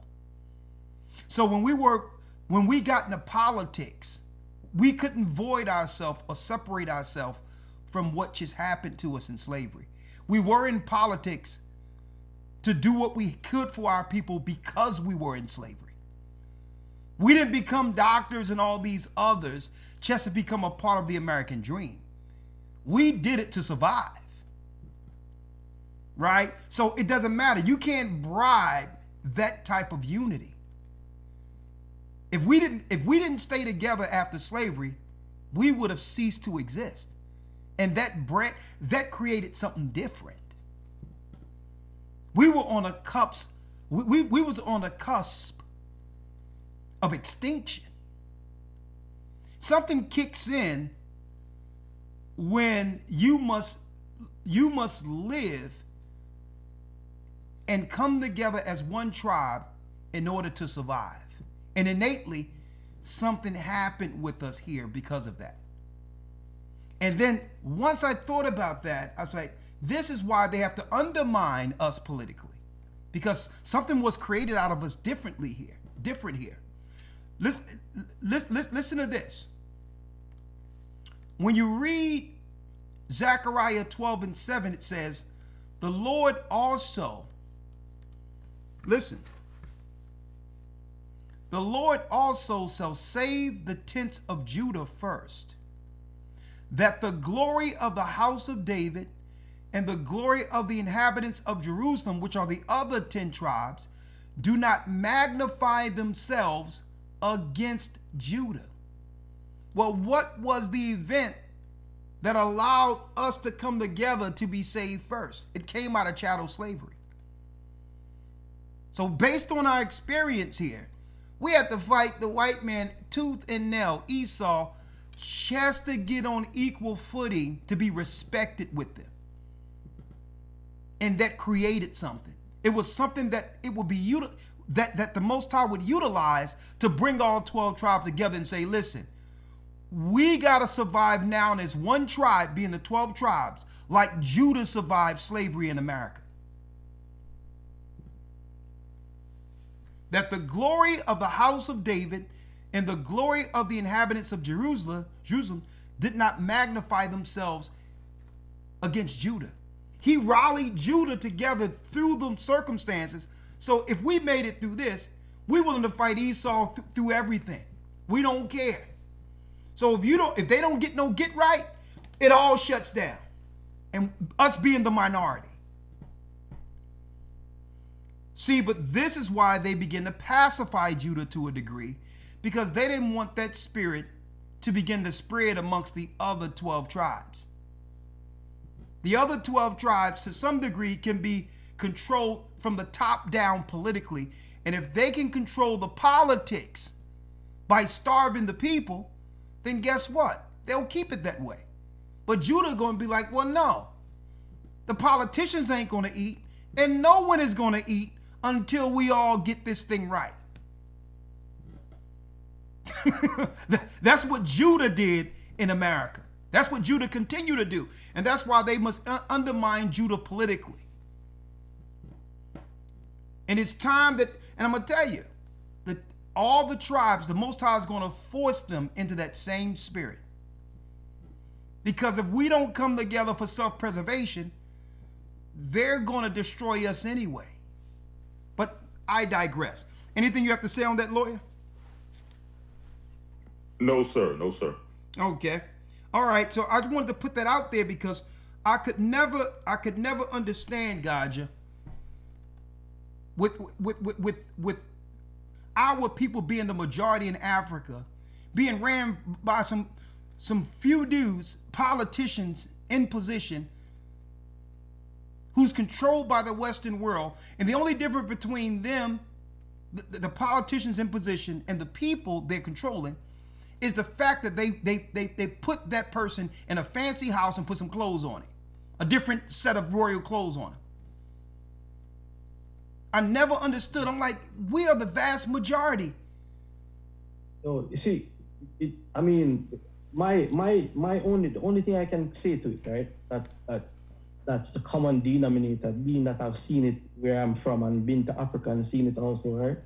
Is that when people are hungry, it's a different mindset. The mindset of the people when them hungry, different mindset, and they've used that because if I it's like even in Jamaica right now. If I pull up to say I'm gonna share the gospel with somebody, if that man hungry, yeah, I hear it. Oh yeah. But Gaja, we were hungry. Trail of tears. No. What I'm saying is, I understand the circumstance we're dealing with now. Yeah, that's what I was about to say. That and I don't want to sound what's the word? I don't want to sound presumptuous in saying it, right? But put it this way. Wouldn't that be an even greater driving force to change? The fact that I'm hungry? The fact that we're hungry? Check it. Yeah. The tribal politics with Jamaicans, right? And I'm just let me stick it there. The tribal politics with Jamaica and how they set Jamaica. Most Jamaicans from growing up, right? Jamaica is surrounded by beaches, okay? Yeah. But it's a mindset has been programmed into the people and to think that, well, better come from Europe, better come from America. My grandparents migrated looking for a better life, coming to places like England and all of these places. And when you go back and you look into where my grandmother and grandfather come from in Jamaica, the land beautiful, mountainous and lush, but there's a mindset that there's better comes from north. And that is the mindset that they have with my people. Same thing when you go to Africa. The Africans them look at you different because you come from America, you come from the West. They're different. Them treat you different. And I understand that vibe. I understand why them like that. You get me? So what going on in America? The dynamics on the islands were very different. You get me? And how they look at it, because I ask my mother all the time. I was like, yo, even my father, like, yo, why England? Of all the places on the earth that you could have gone to, why did you go to England? It's the worst food, it's the worst weather, it's expensive, it's cold, it's wet, it rains every day. Why? Why you leave your good place? And I'm like, well, trying to make a better life and all of these examples that they give. So I can't necessarily speak to America and what, but it's like you said, within sorry, go ahead. No, let me say this, because before I lose this thought, it's all coming. I'm glad we should have a sit down, man. When you go to, man, I can't wait. One day we're going to sit down. I got a studio for a podcast. Sit down, nice chairs, everything, because we need to have this discussion, because that's the dynamic that's different. You see how Jamaicans had somewhere to go for a better life? That's the dynamic, Elder Lawya. Right. We didn't have no choice. Anything that we was going to get, it would. That's why we had to make it right here and make sure the government get right, because we didn't have no place to go to get a better life. Think about this. My family came out of plantations. I remember going down south in Virginia, where it was one level shack house, and my grandfather's house, we had to go to an outhouse. That means a small toilet on the outside of the house to use the bathroom. So when people say that poor coming from poor means, we knew what it was, right? But the whole thing is, we couldn't look at that being that poor house in Virginia my grandfather had with an outhouse and say, you know what? To get something better, let me go to another country. There was no country for us. So if we was going to turn that house, that slave house and outhouse into something, we would have to fight for it, because there was no place to run, no place to go. So I thought about that. That's why when we went through the Trail of Tears, we moved into Oklahoma with nothing. It so happened we're about to do the Passover next year there. And we built Black Wall Street out of nothing. No help from the government. No help from nothing. We went into an area where there was nothing at all and built a whole town and extended that town. And guess what? When they put us on the Trail of Tears, they left us for dead. They didn't know we was going to go. They say that you can take this territory here because we don't care to do nothing with it anyway. I mean, I'm sure our forefathers would have said, you know what? If we can get on a boat or get somewhere and have a better life instantly and have our life change, That would have been a grand opportunity. But what if you've been moved on the trail of tears and all this against racism after slavery, and you have to build it from the ground up with nowhere to go and no one to help you? This is what our forefathers went through. We can't look at our area and say, you know what? I see America as great. I see Great Britain as great. And now, or I'm just going to leave. We don't have that opportunity. And if our people didn't have the opportunity to leave, that would force the politicians and the people who represent you to do what's right by you. Mm-hmm. Like, I'm not going nowhere. This is where my roots are, and this is where my forefathers' bones are buried. Either y'all going to get right or this whole thing stops. And these are the conversations. Mm-hmm. This is why it's a cycle. We have a cycle of deprivation and never advance from one generation to the next because no one have any honor anymore. How can you leave the place your forefathers are buried? Where's the honor? And see, these are the conversations that they didn't want us to have as a people. I'm sitting here with you, Gaja. Mm-hmm. When I met you over, and we've heard this story over and over again, and we're not going to regurgitate it. When I met you over in the UK, and I think the Most High you were there, you was an unbeliever in the conscious community, but you had a love for your people, and you needed direction on how can we finally get together since we claim we want to get together as black people. Mm-hmm. And through that conversation, I'm sitting here with you. You're a man in the church. Now you're doing the will of the Almighty like myself. And now it's Judah and Benjamin having the conversations that the world powers tried to keep us from having since chattel slavery. So we're not just talking. We're not just talking scripture. We're talking kingdom building. We're talking making the world different for our next generation so they don't have to go through the struggle of ignorance our foreparents went through.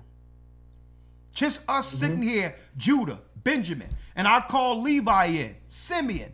The fact that we have these conversations is changing things because there's many people out there in Africa and other places themselves are listening to this. You know what they're saying?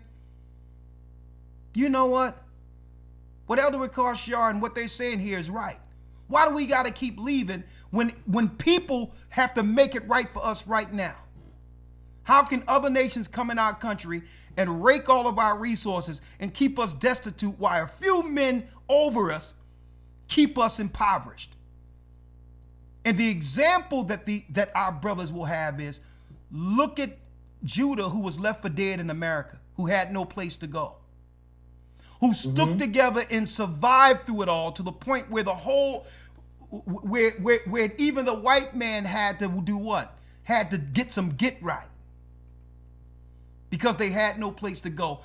Where you can force the politics from the ground up instead of the politicians controlling you from a big house down. That's why they never really wanted, when they have you see America, they want you to see the jobs. They want you to see the opportunity. You hear about this opportunity all the time. But what they try to keep from people like Benjamin and Africa and all these people who come here for opportunity, that what they want to keep from people is the struggle of Judah and what he had to do for the sake of survival to make opportunity for everyone, including white people.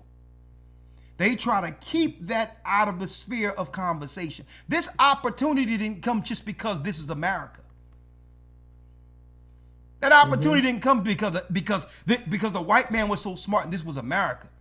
The opportunities for everyone came out of struggle. It came out of the laws that would pass when they didn't know what to do with slaves who were now freed.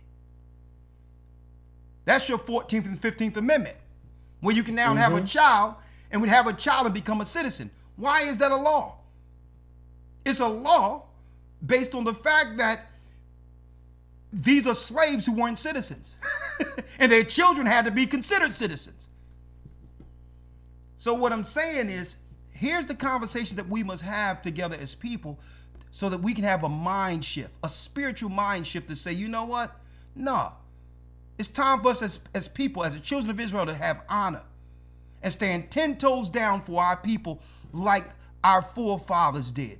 Like Abraham, Isaac, Jacob, the 12 tribes, and not be moved politically. But that cannot happen unless we come together under that one code we left, the law.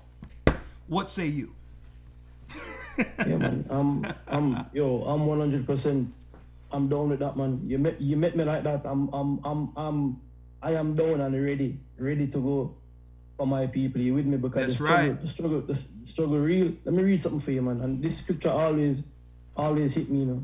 Yes. I'm in the book of Matthew, the 9th chapter and the 35th verse. And it says, what is it? Went Matthew 9:35. Matthew 9 and 35. Yes, sir, I have it. Hold on, let me grab it. And then we can open up the lines for those who would like to come in. Let me see. Matthew 9. Hold on.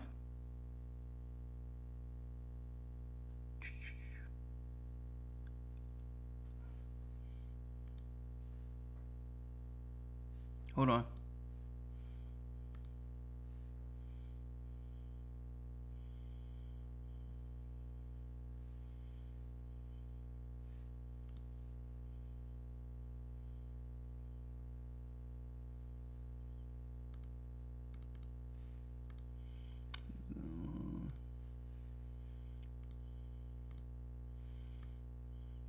Okay, Matthew 9, verse 35. I'll read it. Okay. And Yeshua went about all the cities of the villages, teaching in their synagogues, and preaching the gospel of the kingdom, and healing every sickness and every disease amongst the people.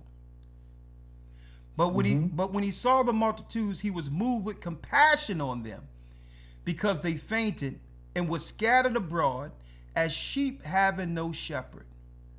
This is what I see when I'm out there. This always resonates with me, because why? The people them is like them have no shepherd, them faint, them sick. You understand? You walk into Kingston Hospital right now, and if you're not firm, you will break. It will break you when you see it. You understand me? You walk into the Children's Hospital. You understand me? You will break. I was watching the news with the hurricane coming over St. Elizabeth, and the hospital wasn't evacuated fully. I'm like, what the hell? People were still in the hospital. People were still in the hospital up until the 9th hour of the hurricane coming through. You understand me? And this is what we have. We have poor representation. We have no leadership that looks out for the people. It is the people sick, diseased. See, but that's the point, right? That's the point I'm talking about. We look at how Christ said he went through and teaching. He went through, and it hurt him to see the conditions of his people. But to look at this, and we see the hospitals can hardly deal with the sick, and then see the Chinese come in and build this resort in the best place, financially grandizing themselves, and building it with a degree to withstand these storms and earthquakes, right on the land where my people can't even afford to have a good hospital to live through a storm through. Exactly. It's total. It's one thing. It's one thing we went through Israel and see everybody was like that. But hell, if we was gonna let a Chinese person or another nation be there, totally protected, right next to us, there's gonna be some reciprocity here. There's gonna be some balance. Okay. And I would understand it if we could go into China and where their people are deprived and build something stronger and it was equal, and I can say, well, okay, will the Chinese allow us to do what they're doing to us? No, man, never. Yeah, that's what I'm saying. So the whole thing, that's what I'm saying. So it doesn't look right even from a human perspective. Something is wrong with us to allow these things to happen and not say, you know what? At least have balance. At least have balance. So no, we're not going to allow you to pass laws to build where our people are suffering unless what's written in these contracts is what? Upward mobility, where our people come out of poverty through this project immediately. See, but we're talking some high conversations right now. And this is why they're looking to shut everything down. Israel is thinking different and talking different. But you're right. I understand that. But we have to have a mind shift. We have to have a mind and preparation for our people, knowing that the world isn't going to give us nothing. The world is. I'm ready, man.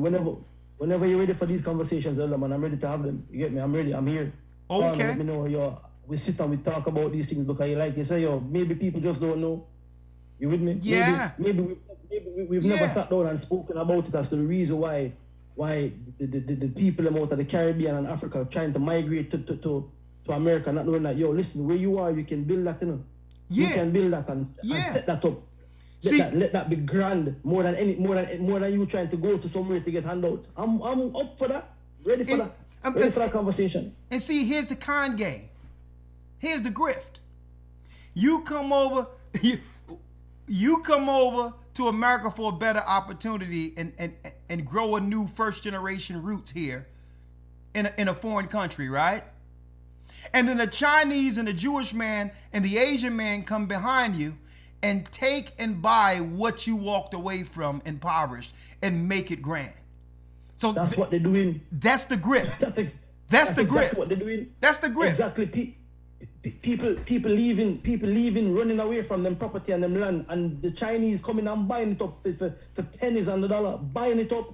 And you pass it back. No, you're looking at hotels. You're looking at housing project development. All of this stuff. People walk away left. That's the con game. That's the con game. Exactly. That's the con game. But when we stop the game of musical chairs and stand 10 toes down with the Most High, like Judah did, everything must stop. They be like, we didn't prepare society to deal with this type of black man. Yo, let me tell you something. Let me drop this one last bar before we can open up the lines, right? Yes. 2016, I think it was. I think I just came back from Australia, and I just came back from Australia, come back to the UK. Literally a month later, I got a phone call that my dad fell ill in Jamaica, right? So I was like, let me go grab him and bring him to the UK. At least I can get his medical sorted out and all that stuff. Went for the old man, bring him to the UK. Long story short, had a meeting with my siblings, okay? Yeah. Had a meeting with my siblings. And siblings, them was like, listen, all them land that the old man have in Jamaica, we need to sell it. And I'm like, sell why? Why we need to sell the land? Because, who's going to look after the old man? I'm like, I am going to look after the old man. The old man is going to live with me in my house. What are you talking about? You understand me? What's the mindset? And it's funny enough, me and the old man was having this conversation about 2 days ago, and him say, listen, one of the best decisions that you ever made, this is me him telling me this, is that, you stood up and tell the people you're not selling the land. How can you sell the land? How can you sell it? How can I sell off my land, right? My legacy, okay? That my parents work hard and buy and put down and then come to England to come rent and build up England. You're mad. You crazy. You understand? You must be out of your mind. I ain't doing that. So when just 2 days ago, man, the old man having a conversation and him say, boy, when I was sick, I'm glad you stood up and did that. Of course, you're most glad. If I sold your house and all of these things, where would you go back when you need a holiday? You understand me? Yeah. You get me? What would you do? I can't stand this place, You understand me? No disrespect to England, but I can't stand this place. You get me? I can't stand this place. If it wasn't for obligations and certain things, I wouldn't be here. I'd be on the island. You best believe it. I'd have been down there in the hurricane, or something told me to sit back. That's another story. Anyway, but this is the thing though. I would go to Jamaica and build it up. I will go there and build the people them up, grow food, and because everybody seems, I see all the Chinese them running over to Jamaica to set up business and all of these things. So something must be going on within Jamaica for them to do that. Yeah. You understand? So I'm not fooled by the hype and the foreign hype to go foreign and go overseas. No, man. The most amount of money I ever made, and I tell this all the time, the most of money I ever made one time was on that island in Jamaica, one time. You get me? Doing business on the island. Yeah. So I'm not looking to go nowhere and try and build up no other places. You get me? But the mindset of our people will sell that out in a minute, thinking that there's milk and honey up in America and in Europe and these places. No, man. You get me? No. Yeah. No. I'm not of that mindset. But anyways, I yield. You yield? Well, Elder, I don't know if you was in the meeting Tuesday. The same thing that just happened to me before when you were putting in that link. I couldn't get into the meeting.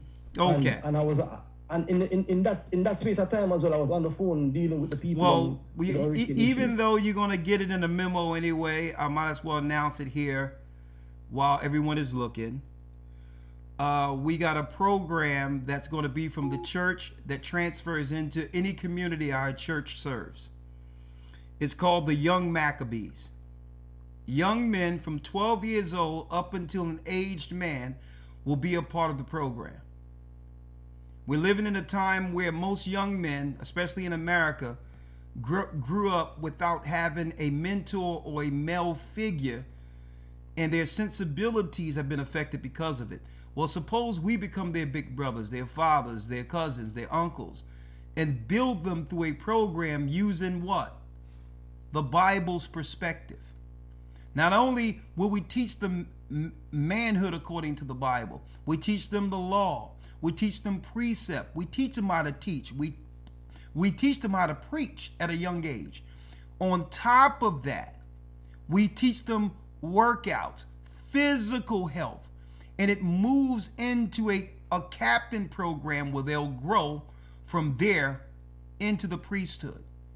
They go from an officer, they go from a captain, and then they go into deacon, bishop, whatever the case is.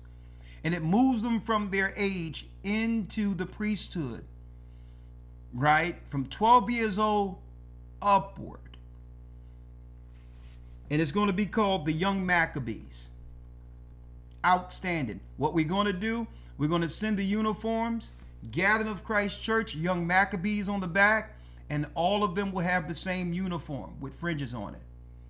Every place where we have a church or we have people that want to become a part of the church, we're going to bring them in via video, send shirts out where they can preach where they are, representing the Gathering of Christ real time in their areas. While there's still time and we're connected to everyone, we're going to use this technology and just do what we got to do while time is running out to bring again God's people.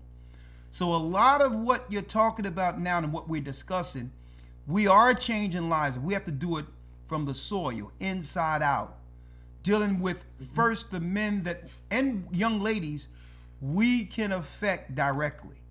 That's how we change the mindsets, this slave mentality that they've placed us under to break the generational curses. So with that in the school we have and everything, it's just, I'm excited concerning where this whole thing is going. But go on.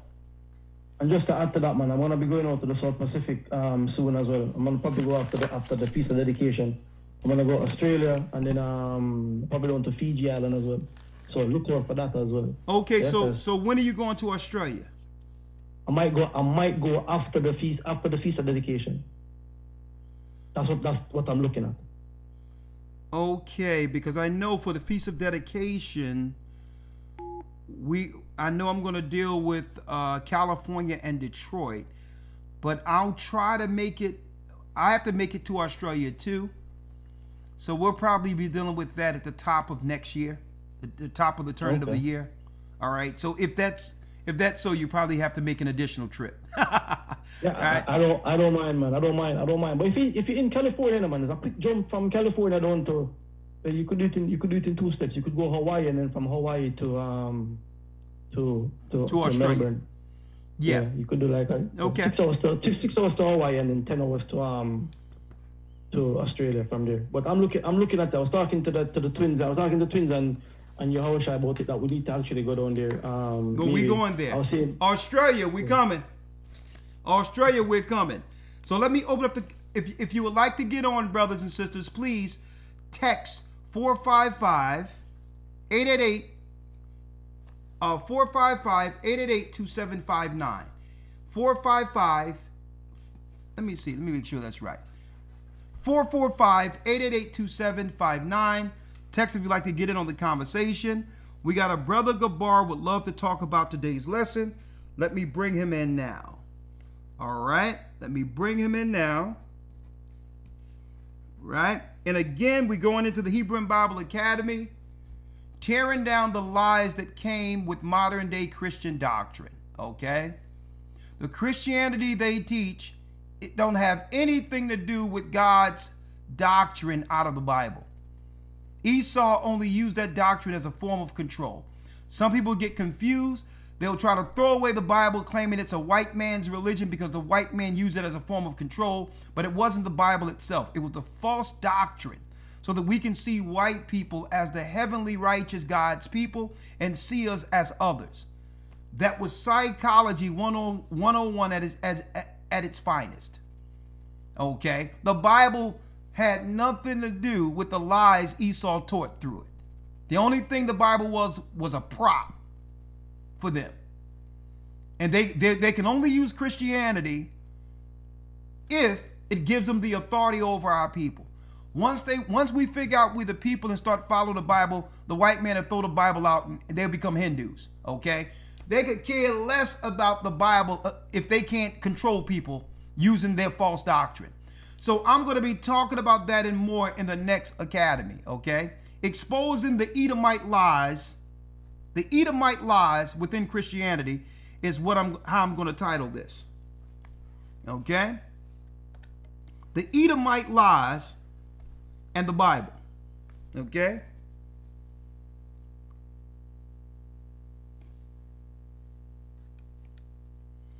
Do not call right now because I am currently, Demetrius, do not call. I am currently taking text only. Don't jump the line now. Do not jump the line. Do not make a phone call.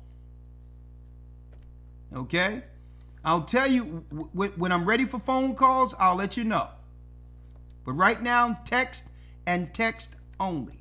Do not jump the line. I don't think, Demetrius, stop calling. Text, and I'll bring you in the order in the order you text in. Demetrius. Yes, sir. I can hear you. Can you hear me? Yeah. Do me a favor. Text. Yes, sir. Text, and I'll call you in the line in the queue you fall under. Okay. Yes, sir. Thank you. My man. Lord have mercy, my brother.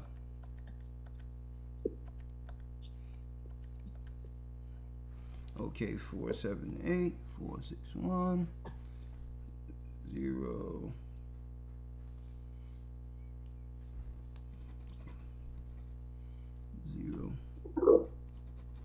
All right, let me do it. All right, let's answer a few calls. You can jump in at any time, Elder Lawya and or Elder Rawchaa. Let's do it. Yes, sir.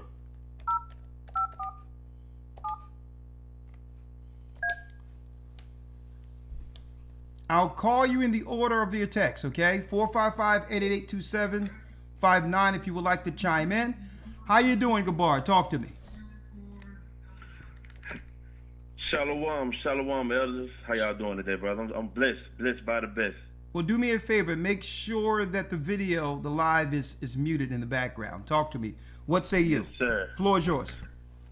Brother, I mean, I love it when you and Gaja, I love it when you guys always get together. Y'all always come up with profound Dialogue. ideas. Dialogue. Yeah, dialogue. Exactly, exactly. My Yeah. brother, and see, and you hit the hammer on the nail when you said when you spoke about the everybody getting together on one accord instead of moving from one place to the next. Exactly, one place to the next. I saw it. They had a meeting where Donald Trump met with some of the nations, with the African nations. They had videos because I guess they had got tired of the tyranny that they were under, and they started rebelling. They started They started fighting back against some of the Gentiles that had stolen some of their land. Yeah. And not saying that it's, it was right, but I guess they got fed up, and Donald Trump was saying, I forgot the name of the the name of the set of people, I think that happened early in Trump's administration. I think that happened in South Africa. Yes, it happened in South Africa. Yeah, right. I remember that. Right, and man, and they was just outright killing them, like slaughtering the people because they got tired. Yeah, but I don't think that's the way they need to go about it. More so than I can understand in war can be ugly, but Right. more so it's about standing 10 toes down and say, okay, hey, the country moves when we move. Right. Right. Definitely. Oh, So I agree. so the whole thing is that look at what we did during the civil rights movement. We're like, okay, I'll tell you what. Coming out of slavery, we were the only people who knew how to work because we built the country. Right. So the only leverage we had was to say, you know what? Hey, one thing Esau understands is his economics, and you can't get in the way of his upward mobility when it comes to finances and his progression when it comes to nation building. So he's on a schedule. Esau don't got that much time. So when you get in the way of their time, they come to the table. Right? So it's like, well, listen, so how can we now, don't forget, Esau is going to look to seek vengeance later. But currently to get the wheel rolling, they'll negotiate. And that's what our people don't have that staying power. A lot of people don't have that staying power to say, well, listen, this country ain't going to move if we don't all move together and benefit from it. There's not enough people on code with one another. People are too tribal. Right. You got everybody in Africa suffering under the same oppression and are divided under tribes. It's utterly ridiculous. The only tribe Esau sees is the Edomite tribe. They don't care about none of that. They're united based on how they look and what their nation agendas are. And it's our people who are too tribal, and then they try to bring that tribal crap amongst other places they travel to. Right. And no, we don't roll like that. You're going to have to shed your tribe. If you're going to be a tribe, you're one of the tribes of Israel. All those tribes, the tribal mentality we learned in the slave mentality, we have to shed all that crap. You're right. I agree. But go ahead. You have the last word. Oh, well, because and it says like, because in the area I'm located in, because I'm in Georgia.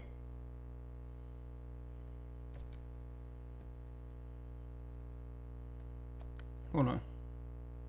I'm sorry it hung up. Let me get him. I think he got disconnected. Let's see.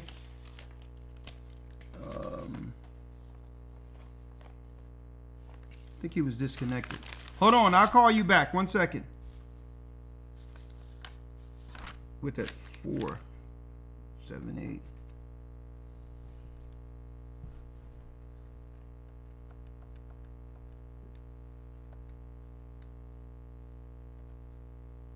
1 second. Let me call you back.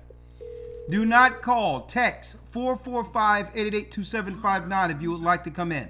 I will not bring phone calls over the messages. Okay, you had the last word. I'm sorry you got hung up on. Oh no, thank you, Elder. Yeah, I got disconnected. No, yeah, I was just saying because in the area I'm located in, we had a lot of the universities, and they had a lot of the money, and they was buying up a lot of the land in the impoverished areas, and they beautify as well as just building as an extension of those colleges and universities. They also build up and bought some of those housing units. When you say they, you got to speed it up. I got a lot of people waiting. What are you saying? Talk to me. Who doing what? I'm located in Georgia, so it was the university. It was the college, Mercer. It was the college named Mercer, and so they bought up some of the housing, the old housing, and they rehab them and turned to new housing development. Yeah, they regentrifying the area. Go on. Right, definitely. So when you spoke of open mobility, that sort of ushered, what you were speaking of. Not only could they just come in and just build what they wanted to build, but they had to beautify the neighborhood as well. Exactly. What you're talking about, the agreement on if they're going to do something, the people in proximity is going to benefit with what they're doing here. Exactly. That's how we do it. And this is what I'm saying. When it comes to policy and politics, who's going to allow some politician that's going to be in position not representing the people who got them in position? Like, nah, if Chinese going to be over here, then you got to tell us how our lives become better. And this is why there's a big pushback in America with foreigners coming over who claim to look like us, but they're not trying to say anything for policy for our people who built the country here, right? And allowed them to come through. But they don't realize that only worked where they came from. That doesn't work amongst Judah. Oh no, because hey man, we'll topple something over. Yeah. So that only works where they came from. They used to doing that there and think. So Esau's saying, hold up, we see how we did this over in Africa and play. Let's bring them over here and make them politicians. But it ain't gonna rock the same. Believe me. Because we got a thing where we begin to communicate with one another, and we tell everybody, we're watching everybody. We watching the East Indians, y'all making doctors, pharmacists. We're seeing all the people you brought from other places who couldn't benefit where they came from. So hell, if you're going to have them the authority over us. Right. And we're telling you right now, it ain't going to fly. Because our people are destroyed for a lack of knowledge, but they're different once they know. Right. See? Right. So we're going to inform them. These people coming over here is not for our turn. They wasn't raised with us, and they have a different mentality. They was raised against us. And if they don't, our people don't know, we're going to tell them. Do not trust these foreigners. Because they undermine they undermine their own people where they're from. So what do you think they're going to do to you here in America? And why do you think they put them in our neighborhoods and not in Jewish neighborhoods or in the suburbs? Why do you think they put these people who was treacherous in their countries next to us? So, hey, we're here to inform the people. That's right. Right? That's right. So we're not saying that we can't exchange services with them or, do business with them, but we are not to trust them. Okay, thank you. Hey, thank you, Elder. Kwam Yasharala. Kwam Yasharala, my brother. Great call. Great call. You see why they don't want Israel to wake up? I tell you, it takes our people a while to get around to understand what's going on. But once they know, let me tell you, they become a force. Our people have become a force to be reckoned with.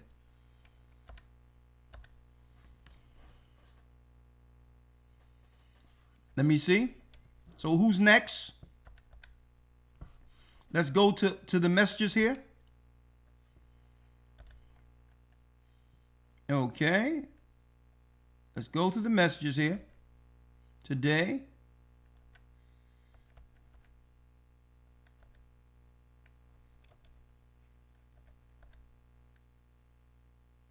I'm looking to join the Chicago body. I've emailed before. Don't worry about it, 414. I will give your number personally to the bishop of the administration of this church, and they'll reach out to you so you can be in the church in Chicago. Okay? Almost immediately. Don't worry about that. I got you. Shalom, Elder. Let's see who this is.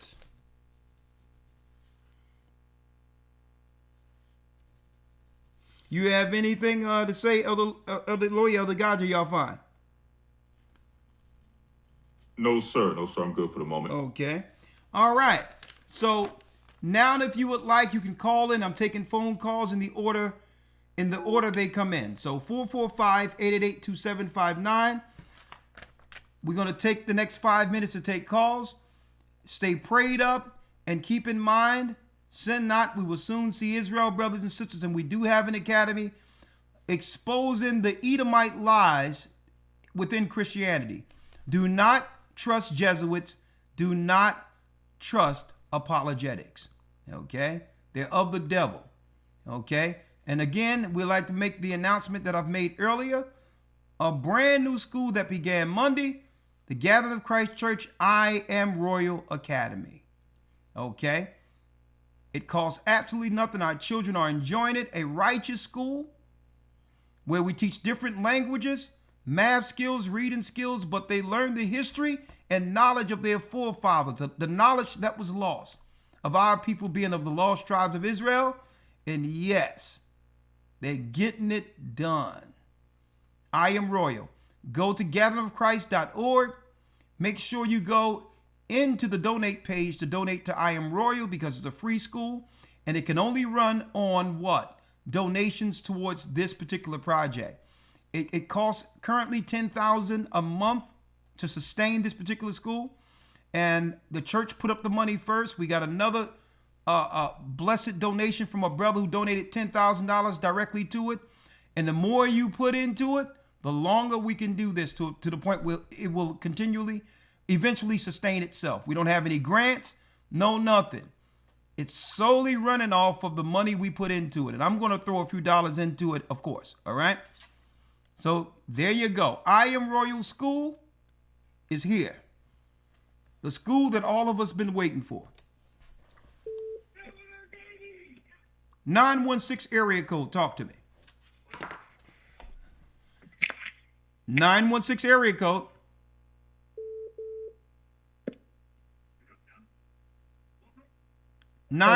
Yes, 916. You're here.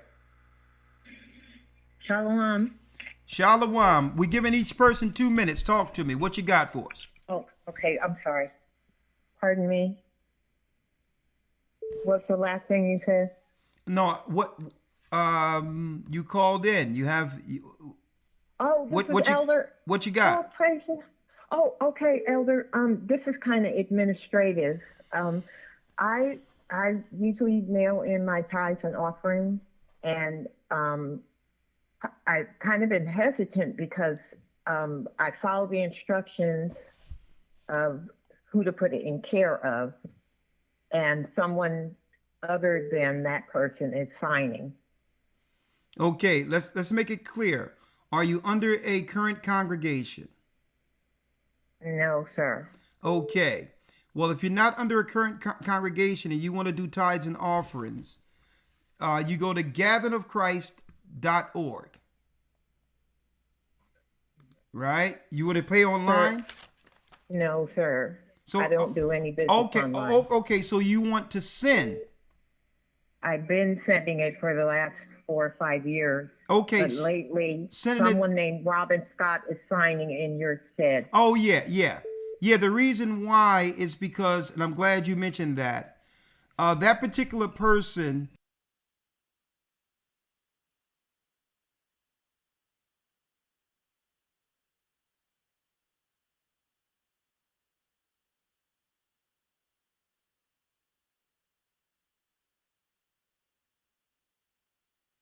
you so much. God Yeah. bless you, Lawya. The other thing is that I had my email that was attached to the academy, Yeah. and I haven't been to the last couple of academies because they have added a contract as long as a city block, and I do not agree with their terms. I still want to take the class. Okay, however, you don't agree with what terms? all the terms that Yahoo has put on the having an email. Okay, so it's as long as a city block this contract. So this is what I would suggest. All right. Mm-hmm.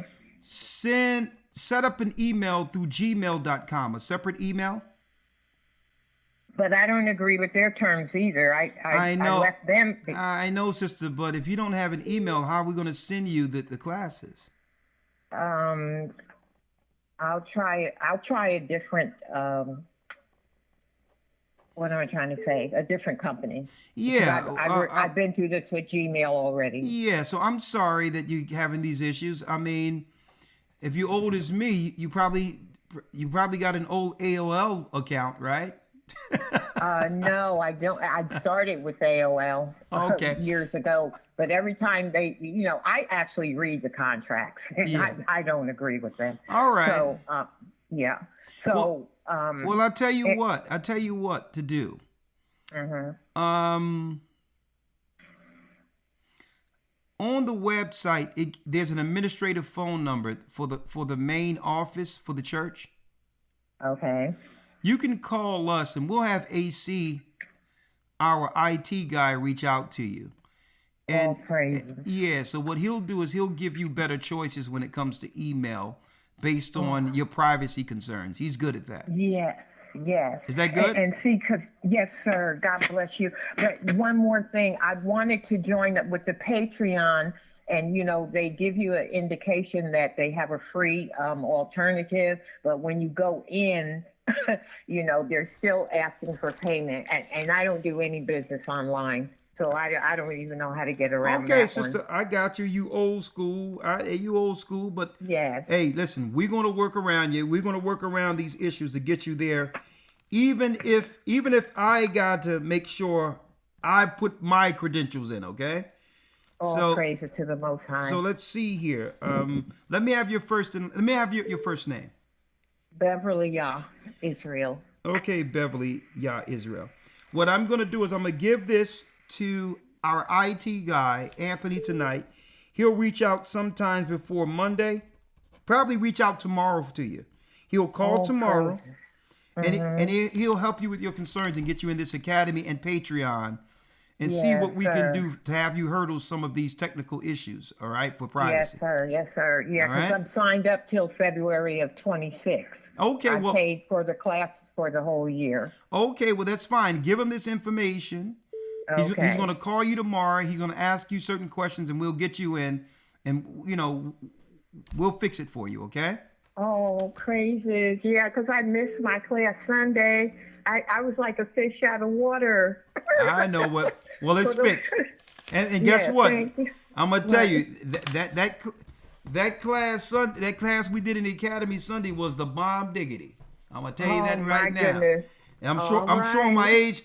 I'm showing my age with that term also. Okay. Well, I'm older than you, sir. All right. I'm gonna tell you, we went into the spirits that was created. We went into why the Jewish people use the Kabbalah and the witchcraft that comes with it, based on invocation with the different spirits they call on. And guess what? The spirits they call on controls the spirits the Christians call on. So they're really controlling the Christians indirectly through invocation. Yes. I just want to thank you so much. I got that King James demonology, the original one. Yeah. Oh my goodness. Well, don't worry about it, sister. We'll talk. I got to take one more call. All right, sir. God bless you. Bless you. All right. God bless you, Elder Lawya. Kwam Yasharala. Kwam Yasharala. Go on, girl. Shalom. All right. Shalom. All right. 470 area code. Hi, this is Cindy. Let me mute. You're still going on my TV, sir. Hi, this is Cindy from Atlanta. How are you? Hi, Cindy. How are you? Good. I just had a couple questions real quick about Atlanta because we do have a church here, but it is kind of north of everything and it's hard to get to. So I just wanted to see if maybe someone could email us down here or let us know how we could maybe have another church here. We can definitely, we're looking into another location on the other side, you know, because I mean, we're busting out of the seams in that other church anyway. Okay. So, I can just keep you updated, but how long does it take you to get to the church there? Over an hour, probably about an hour 20. Okay, well that's not too bad considering. I mean, we know it's not too bad. I mean, but eventually, I'll tell you, we are going to spread out into more central areas so that you can go there, right? But in the meantime, just support that one, and I'll work towards that. You have my word on that one. Okay, sounds good. And then my other question was, how can we be a part of the Royal Academy? Is it online or would it be offered at other churches? And how could we inquire about serving? What, you a teacher? Yes. Oh man, look at that. Well, but not in the school systems. Okay, that's fine. That's fine because we have people from all walks of life with different credentials that do have degrees and have worked in the school system, and others who haven't. But if you go on the website, a matter of fact, when you go to gatheringofchrist.org, you'll see a contact thing there, and say that you want to help participate through contact with the I Am Royal classes, and then you will let us know exactly what you would like to provide in services, and somebody will reach out to you. Okay, time. Okay, I'm writing that down. I will do that. Okay, thank you so much. And then I was just joking around saying, you know, they just had their peace summit. We need to have our tribe summit 2025. You know what? That is a great idea. So I think you just hit on something. Oh my gosh. Yeah, because it's like, hey, sister, to see you guys working together, it's amazing. Sister, you know what we're going to do? Mm-hmm. After the Passover, a few months after that, we are going to have a 12-tribe summit. So that we can, listen, because we need to have the political discussions of what's happening where we're from, so to know how to break through spiritually according to the Almighty. We'll talk about the history, the undermining that's happening in the countries where our people are scattered. Boom! Yes. Oh, that's the big yes. Man. Girl, you don't know what you just did right there. Yes. Oh my gosh. I'm gonna. Hey, I don't even understand how I didn't think about this. The 12-tribe summit. We need to have an open forum with all the people in. And that is amazing. It's going down. It's going down. Man, that was the most high you just said that. And this is Tribe again over here. Is Gaja still here? Or did Gaja disappear? Where you at, Gaja? Where you at? Hey, Lawya, is that a great idea or what? A 12-tribe summit? Oh, yes, definitely. An open discussion. That's going to be crazy. Not only can we do an open forum, we can also do an audience that can come in via Zoom or whatever, or we can have it where, like we did with the Passover, where people can actually buy tickets to be a part of it, to visualize it no matter where they are, to have an open discussion based on, now that the Most High have awakened us and what's going on with us politically, how do we resolve and deal with this newfound information, knowing who we are, and how do we go forward to protect ourselves in Jacob's trouble, I mean, there's so many dynamics and talking points we can bring in. We can bring in family. We can bring in the relationships and the dynamics that have destroyed us there. The different societal ills that the governments of the world have put in certain societies to keep us from progressing and coming together. And how we can also help one another. Yes. So that each tribe don't think that they're alone in their struggle. How do we unite to a degree to help our brothers and sisters and through all of that, what they're going through? Viewing our people's pain from the outside in. It's easy to look at from the outside and say, well, we would easily do it this way, not being under those same circumstances. I think a 12 tribes forum will help the 12 tribes understand each other more. Amen. All praises. Oh, girl, you done did it. Thank you. More praises. I'm gonna leave my email in the messages. If you need anything, Pastor, any help, volunteer service, let me know. And I also make signs and I do printing. I love to print some banners or anything you guys need as well. Okay, so what I'm gonna do, hold on, the 12 tribe forum. That's gonna be big. Yes, I can see that. Cool. And you know people ear hustling, so they're gonna try to do it, but it doesn't matter. We're gonna get this done. Right? But hold on. I'm here. You heard what the sister said when she said we need this conversation we had, because very little do we come together as tribes and just talk about what's ailing our people politically. Mm-hmm. Yeah, I think it's needed now within this awakening where we can, like you said, we're not playing church, we're building a nation, we're building a kingdom of people, so we have to look at it from the political sides as well. How we're doing it politically, and what are the problems that we're encountering in our different regions, and why, and how can we then, you get me, develop a trade and commerce amongst ourselves and all that stuff. Yeah, and you know what, you can have it annually, and really we can title it from one year to the next, the state of our nation. Mm-hmm. Mm-hmm. Oh, woo! That's gonna be, sister. Let me get your name again. I'm excited about that. Yes. Let me get your name, sister. It's Cindy Wu. I was trying to send my email, but it keeps connecting to my site. But don't worry about it, because I got your phone number, Cindy Wu, and you want to help with the I Am Academy, and I'm gonna have somebody call you. I wrote down your phone number. All praises, all praises. Thank you so much, Pastor. Look at that. That's going to be big. Thank you, sister. Thank you, blessings, guys. Yes, sir. I've always said it's like within the nation of Israel, within us, we have to start looking at problem solving for us. You get me? From diet to medicine. So, the way we deal with the psychology of raising our children, the way we deal with everything, like I said, man and woman, you get me? And how we deal with each other, brothers, you get me? How we deal with the civility amongst us. Yeah. So, yeah, I am 100% in favor of something like that where we can do it annually or biannually,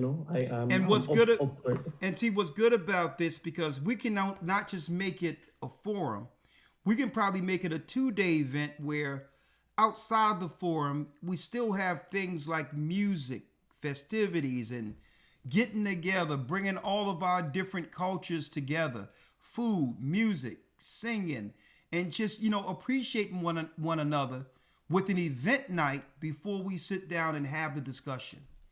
So, or we can flip-flop it the other way, where it starts off with the forum and it ends the next day where we have a complete event, just highlighting what all the tribes brings to this world and how we have always benefited others. And now to have it all in one place, like it once was before Israel was scattered. Man, don't tell me the Holy Spirit isn't going to do something with that. I mean, that's big. I mean, it's one big family reunion, and what we can do from one place to the next, we can have it 1 year in America. Another year, we can have it in Jamaica. 1 year, we can have it in the UK. Just move it around and make it an annual event that everyone is looking forward to. Oh man, the thing is just popping right now. It's just moving in the spirit. I'll tell you. All right. I'm only gonna take 1 or 2 more calls, and that will conclude our night. Because I'm feeling that. How you doing, Leonard? Hello? Yes, Leonard. How are you? The floor is yours. 2 minutes. Yes, sir. I was calling in to ask a question, but I want to share something with you first. It's dealing with Jamaica. Yeah. Yeah, sometimes I be getting these images that come to my mind when I close my eyes. So I closed my eyes and saw a big cloud coming towards me, and it reminded me of those clouds that Harp was making. And I was like, man, I think God trying to show me something. I said they have something to do with the weather or water or something. And then when I woke up hours later, I seen Jamaica had some type of hurricane or something like that. Isn't that interesting? That's very interesting. What is your question? Yeah, I just wanted to know what stand in the gap mean, and also, do you think Cat Williams is under attack because he trying to help his people as far as movies go? Standing in the gap is you being in a place in which you're there to defend your people and willing to work in a place where most would fear doing. To be courageous. You're standing in the gap. You're there to protect. You're there to bring forth an offense for those who would harm and a defense for those who would be harmed. That's what standing in the gap is. Right? Okay. All right.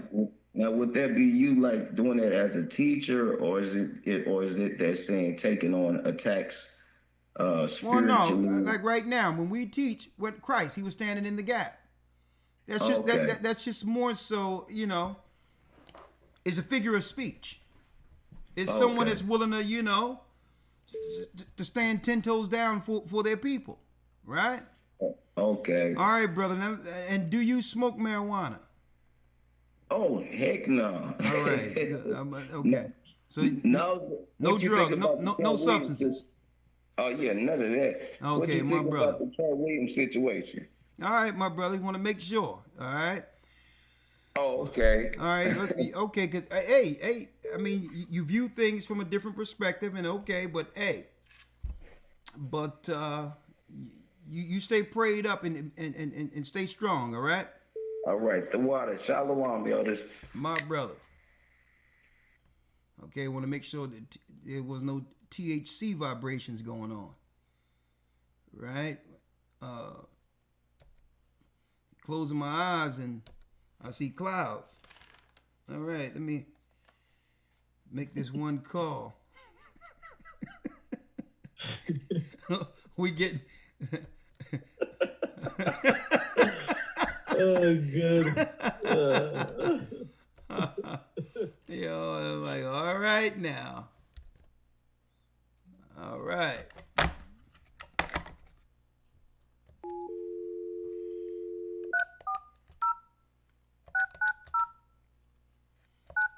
We're about to go into GOCC after dark.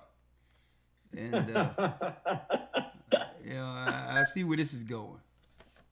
Oh, good. Yeah, you know that time of night. I close my eyes and I see clouds.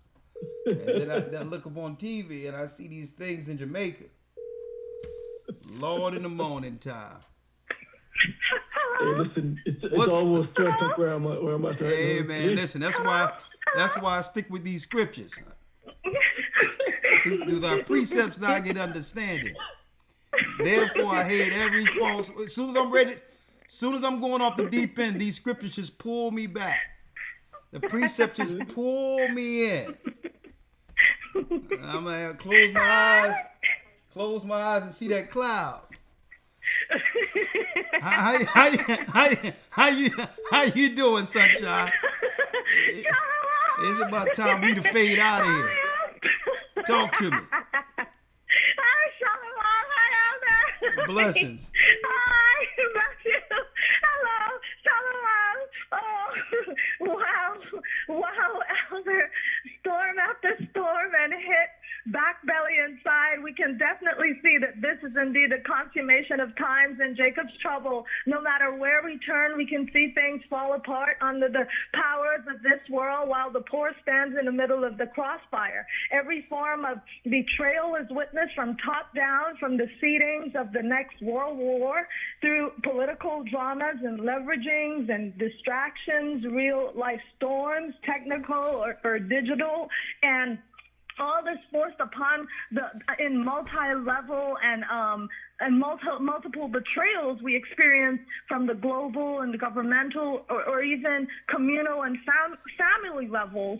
And the sea of confusion and chaos and noise is relentless and aimed to degrade the peace and motivation of the people, and especially the children of Israel, oppressing the poor righteous man to see if our God will save us out of the multi-layered traumas that they have in store for us who are seeking Christ and the righteous path. And they press on all 12 tribes on every side, hoping for us to break apart or fall apart, and we are wherever we're scattered. But the awakening is here, and they who have lulled us to sleep easily, placating us and using distractions and sin, are terrified. The thirst towards unrighteousness is dulled the more the children of Israel wake up and can see this world for what it really is. And we can now see the nations who have always used us and abused us build generational wealth for their children, and the nations can no longer con us and gloat over us without feeling utterly uncomfortable to face the guilt within that comes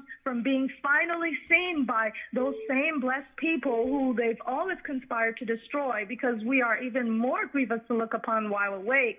So all their tactics and are failing, and the rebellious spirit of Benjamin has arisen. The kingly spirit of Judah stands firm, and all the tribes are coming together, sinew after sinew, just as prophesied, on the right side, on a highest time. No matter what the nations do, they're pulled into that valley of Jehoshaphat, and they will drink that cup. And regardless of what patience they've had to plan our demise, their efforts are worthless, a waste and foolishness, because our God is the man of war, and the whole earth is under his foot. So all praises to Ahia. Oh, there it is. All praises to the Lord. And Sunshine is over there. She's in Jamaica too. I think she's in the West Indies too. West Indies. And the storm passed over. All right, blessings. Oh, yes, all praise be to the Most High. All right, well, that concludes our broadcast for tonight. There goes Sunshine. And I tell you this, it's time to go to sleep when my Mitri start unwrapping itself. So, Elder Lawya, thank you for everything you do. I'm excited about where this work goes going forward. That's right, folks. We're going to have the young Maccabees, the young men, stand up in uniformity through the Spirit of the Almighty in the gathering of Christ Church. Keep your eyes on this work. This gospel shall be taught throughout the four corners of the earth, and then the end shall come. Do any of you elders have the last words? Any last words? Are y'all good? Hey, thanks for having me, Elder. Enough respect, big up on to the people that are out there in Jamaica and affected by the storm. Stay prayed up, stay in the faith. I know that you will serve the King of the universe, man, and nothing can come against us, against his will. All right, man, enough love, respect, and blessings, man, and see you soon. That's right. Do not be moved. I heard there's another scam out there. Somebody set up a website, a Bantu ministry, talking about Israel is in Africa, an international scam. They get money to do online stuff, and it's a scam above all scams, okay? Israel is not in Africa. Them people are out of their minds. But of course, as we come close to the end, hey, grifts will ensue. So, hey, be careful out there, folks. Be careful. The scams never end. They got a new Bantu religion where they're telling you Israel is in Africa. A new scam that they can get you. And soon as you pull up the page, in order for you to contact them, you got to send them money. That's the new scam. Oh, yeah, I'll talk to you about Wakanda. All right? Right up under that donation button, And once you donate, we can have somebody call you. Watch out, folks. Watch out. If you can't sit down with your teacher and see where your teacher is going to be and know what they're truly about, be careful. All right? With that, may the Most High be with you. Stay prayed up, sin not. We will soon see Israel. We are the children of Israel. And yes, we are back. Have a great night. Shalom. Shalom. The 12 Tribe Summit. Watch this. The Arabs and Africans told us at gunpoint. Together our wives and children then sold us. In the belly of these great ships we traveled in fear. By the rivers of Babylon we found our brothers here. Together in Colombia. Reuben from Australia. Issachar, the Mexicans. Highest gathering in Israel. The Negroes, Benjamin, the West Indians, Levi, the Haitians. Highest gathering in Israel.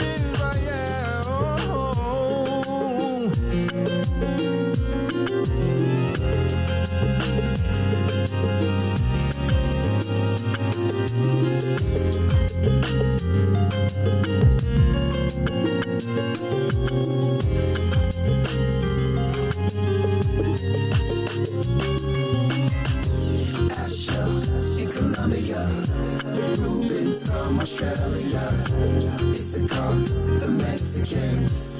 That's who we be. Judah, the Negroes, Benjamin, the West Indians, Levi, the Haitians,